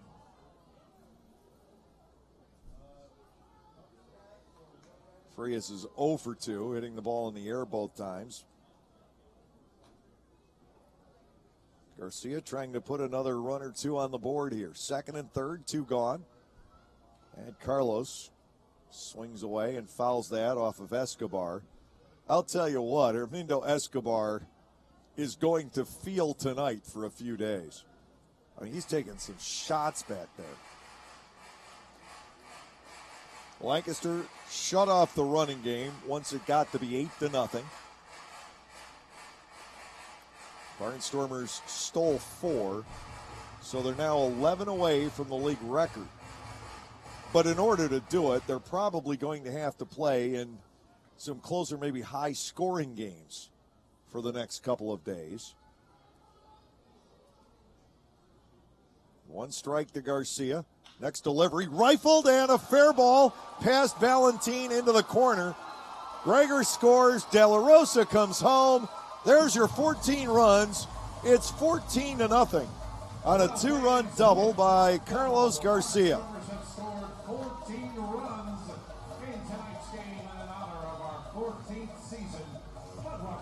Fuddruckers, 14 runs scored. Everybody with a ticket stub gets a free third-pound burger at the Lancaster County Fuddruckers locations. How about that? Toast Garcia when you get there. Here's Darian Sanford. He was retired by DePaula back in the 7th inning. Otherwise, Darian's had a perfect night. Garcia leading off second. Breaking ball to the inside corner. A strike on Sanford. It is 0-1. Ties the season high in runs scored. 14 runs for the Barnstormers all the way back on April the 28th. Ground ball to first base. Should end the inning. Valentin will take it to the bag. The Barnstormers are, about 99.999% sure they're done for the night at the plate. It's 2 runs on 3 hits with no errors. And the one man left on base. We're going to the 9th. It is Lancaster 14 and the Road Warriors nothing.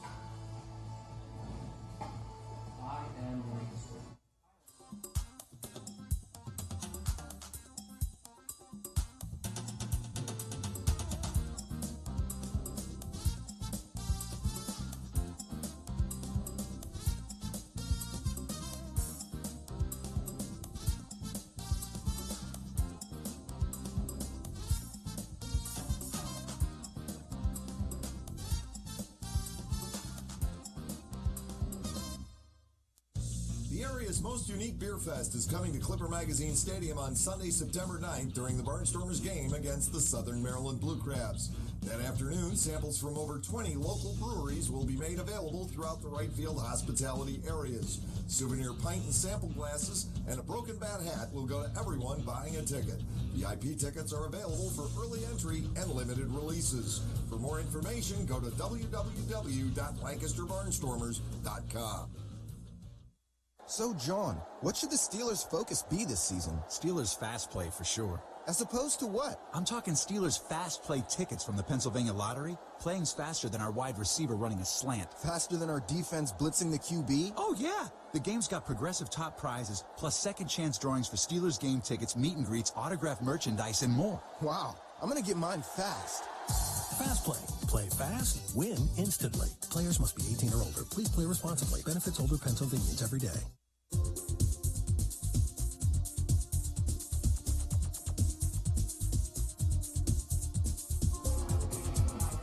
Steven Johnson takes the hill to wrap things up for the Barnstormers tonight. A 14-0 lead.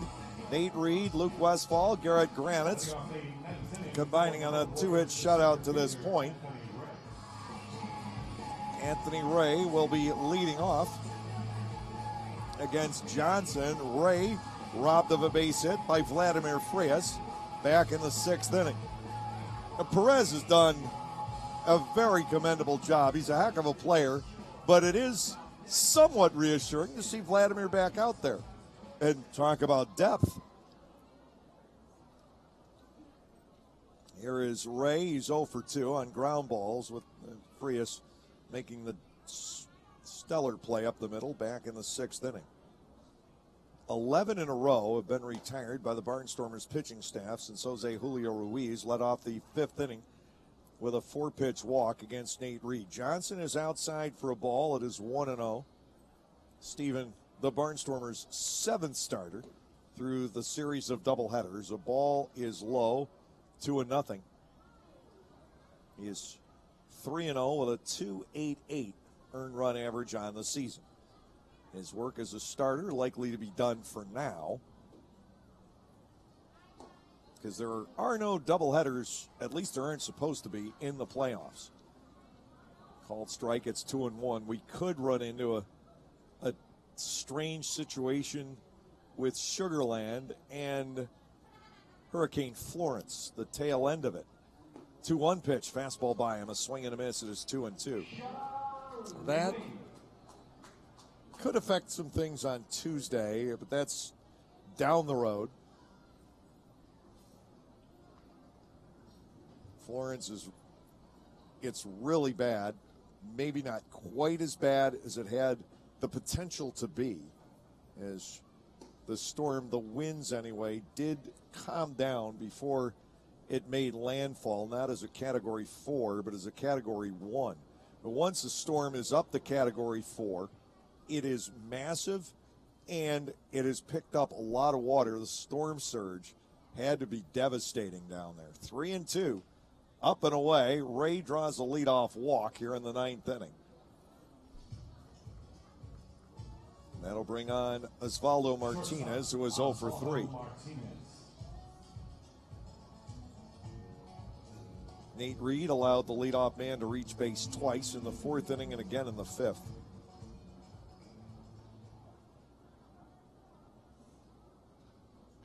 Infield set, looking to turn 2. Back in the 5th inning, Perez and Bortnick turn to beauty. Johnson to the plate, and Martinez reaches for it in 2 stages.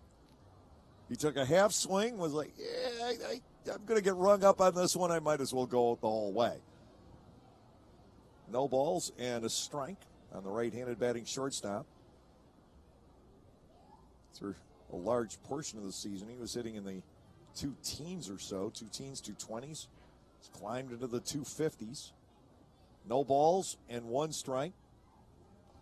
Johnson fires in the dirt and away. It's 1-1. Should an Atlantic League team find itself in need of a shortstop next year, I think Martinez, should he want to return, would probably be a pretty good fit. He's got a little time in the big leagues. He's 30 years of age as of right now. 1-1 to him from Steven Johnson. Popped up. De La Rosa off with the mask, trying to find it, and Gregor is over there. They let it fall between them. De La Rosa turned the wrong way initially, and then there may have been some miscommunication between him and Conrad Gregor. Neither one touched it. It is 1 ball and 2 strikes.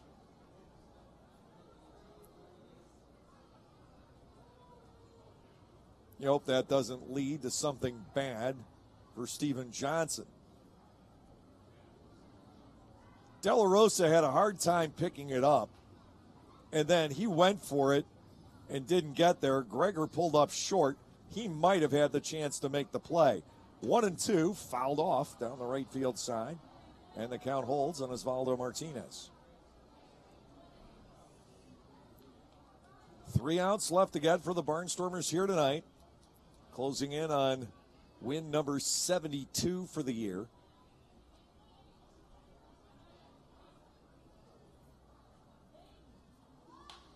High pop fly here out to left field. Coming in is Garcia, going out is Frias, and the ball will fall in again. Frias just about got there and may have gotten in Carlos's way. So it's first and second with nobody out, and I'm not sure how that's going to be an error on somebody, I guess. Rodriguez Ortiz will come to the plate. They have found a chink in the armor of the Barnstormers. Hit pop-ups. And Lancaster has been incredible here tonight until these last 2 plays against Martinez. Second baseman Rodriguez Ortiz steps in. He is 1 out of 3. And he hits a fly ball, but this one should be routine. It's secured by Garcia, who gets somewhat of a derisive cheer from the crowd. 1 out in the inning. And it'll bring on Edwin Gomez. Can this week get any stranger?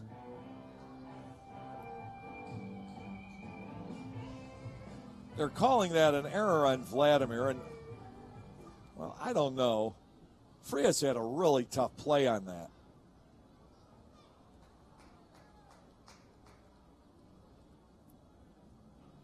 Gomez stands in with 1 out. Runners at first and second. Outside and low, ball 1. It's one of those where you'd like to award Martinez a base hit somewhere in there, but at the same time, one of those 2 pop flies should have been caught, and Martinez shouldn't have been on base. Line drive past the diving Frias out into center field. This looks like it's going to break up the shutout. It does. Ray streaks across and scores on the Gomez base hit. It is 14-1 here in the 9th inning with Gustavo Pierre stepping in.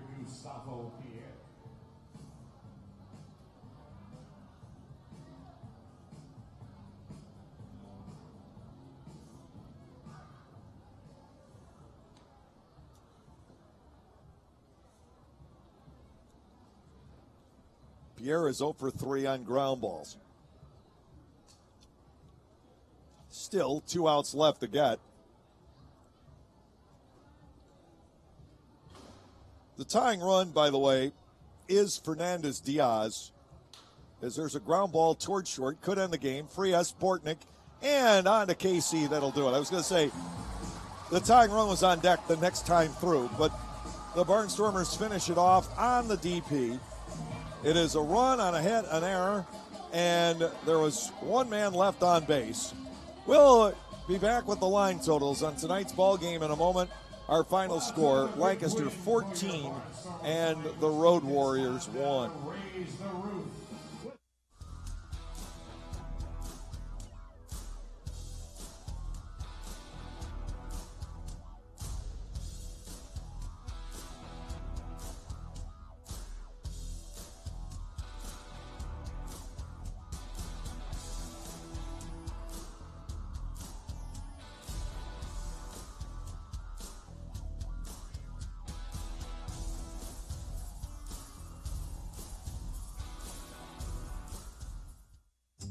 You can measure the exceptional torque of the Lexus LX and the capability of its full-time 4-wheel drive. But the only way to truly understand it is to experience it. Discover the feeling of the Lexus line of SUVs at the Golden Opportunity Sales Event with exceptional offers on our most capable models, now until September 4th. See Bobby Rahal Lexus in Mechanicsburg. Click the banner to discover more. Celebrate the history of our national pastime at the National Baseball Hall of Fame and Museum in Cooperstown. See priceless treasures that will bring your baseball memories to life. Find stories that will inspire and surprise.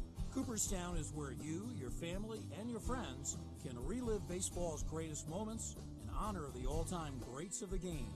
See all that the Hall of Fame and Museum has to offer and plan your family visit today at baseballhall.org.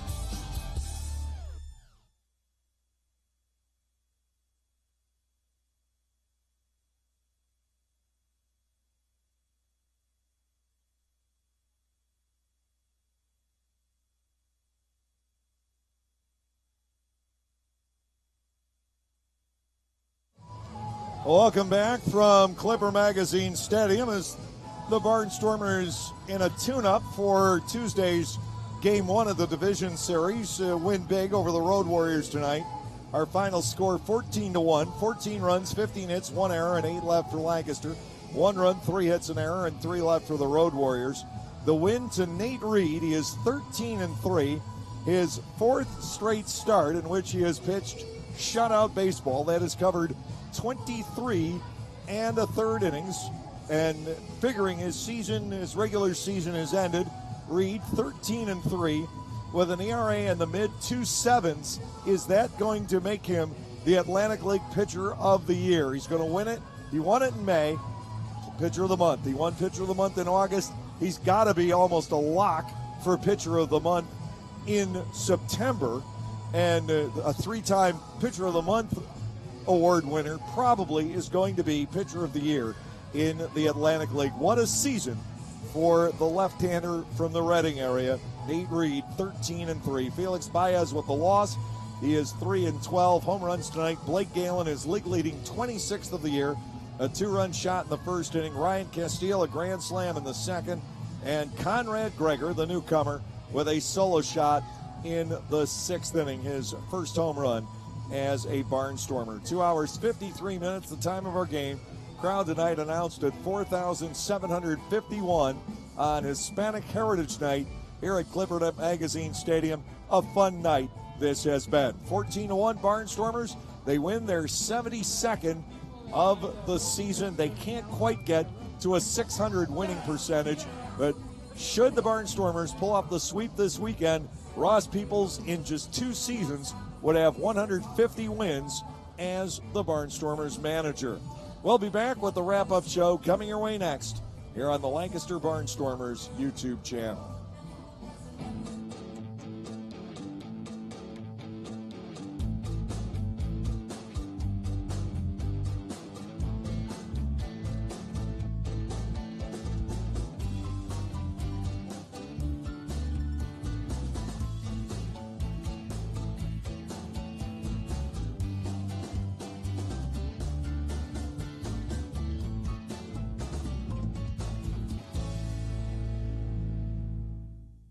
Like craft beers, local wines? Well, the best place to be in Lancaster then is Clipper Magazine Stadium. That's right, all new for 2018 is the Broken Bat deck down the right field line. The Broken Bat will feature more than 20 local craft breweries and product from 2 local wineries. If something with a little more kick is your adult beverage of choice, a local distillery is part of the Broken Bat as well. Food will be sold off a pub-style menu, so get together, hang out with your friends, make some new ones, and enjoy a night of craft beer sampling along with a Barnstormers game. You're totally probably safe to ride on your spare for what, 6, maybe 9 months? Don't trust the wrong advice. Get the right tires at the right price right away. It's what we've been doing at Jack Williams Tire right here in Pennsylvania since our family started this business back in 1929. Because doing things the right way is just the Williams way. Get the right tires right now at jackwilliams.com.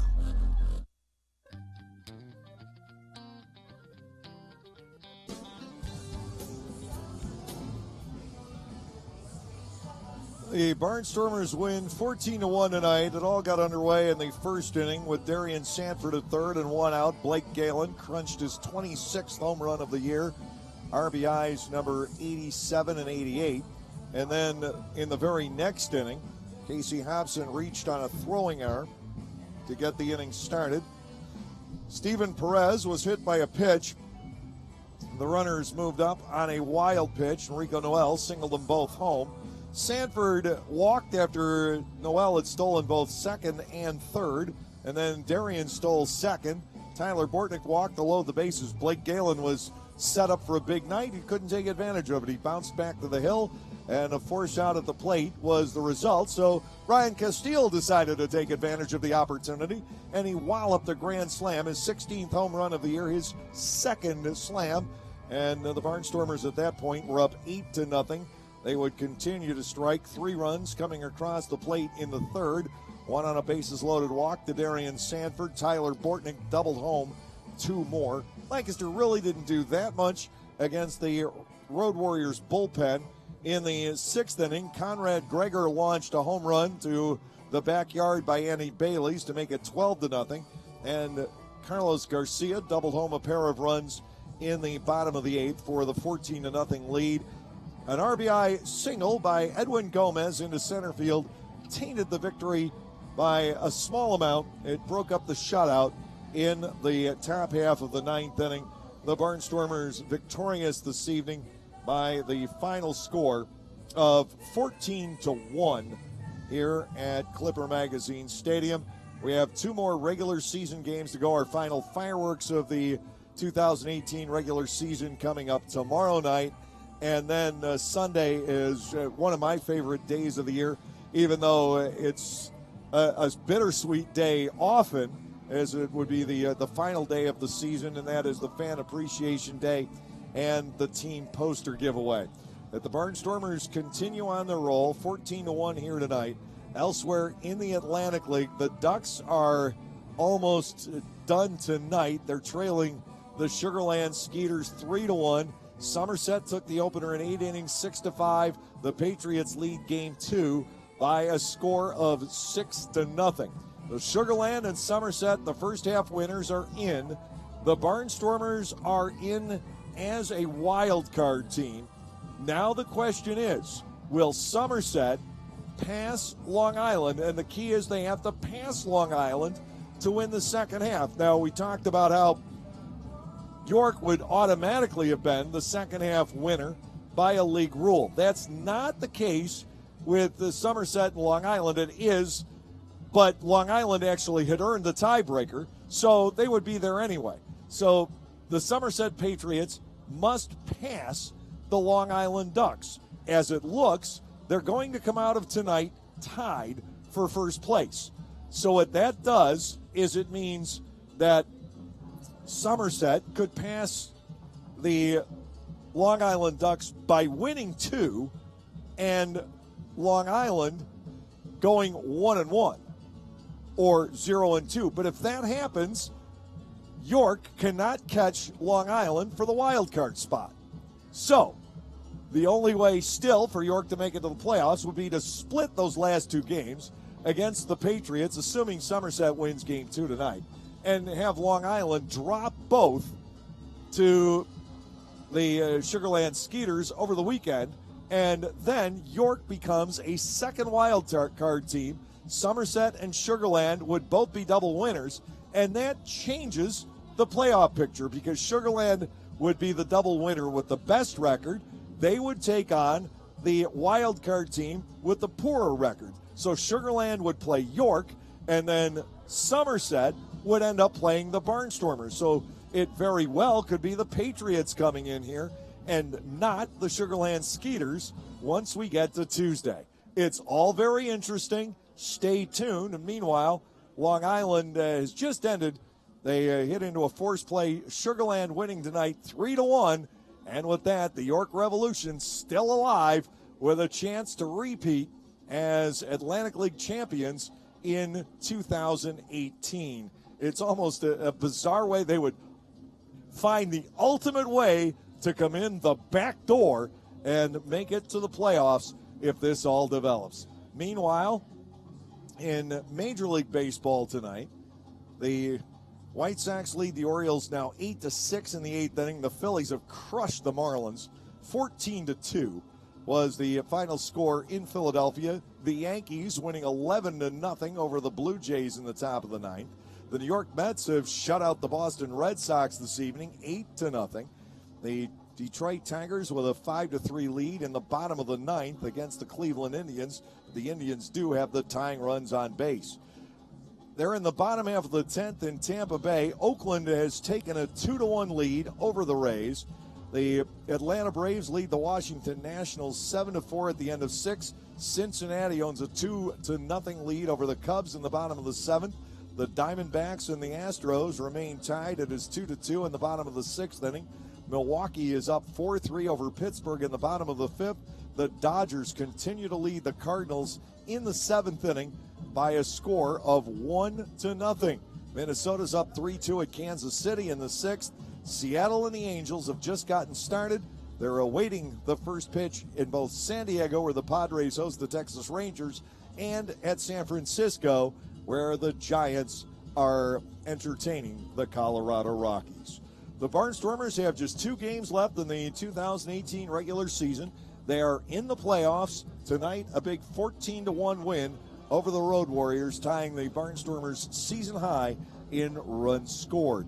Join us tomorrow at 6:15 for the Gockenauer Home Appliances Dugout Report.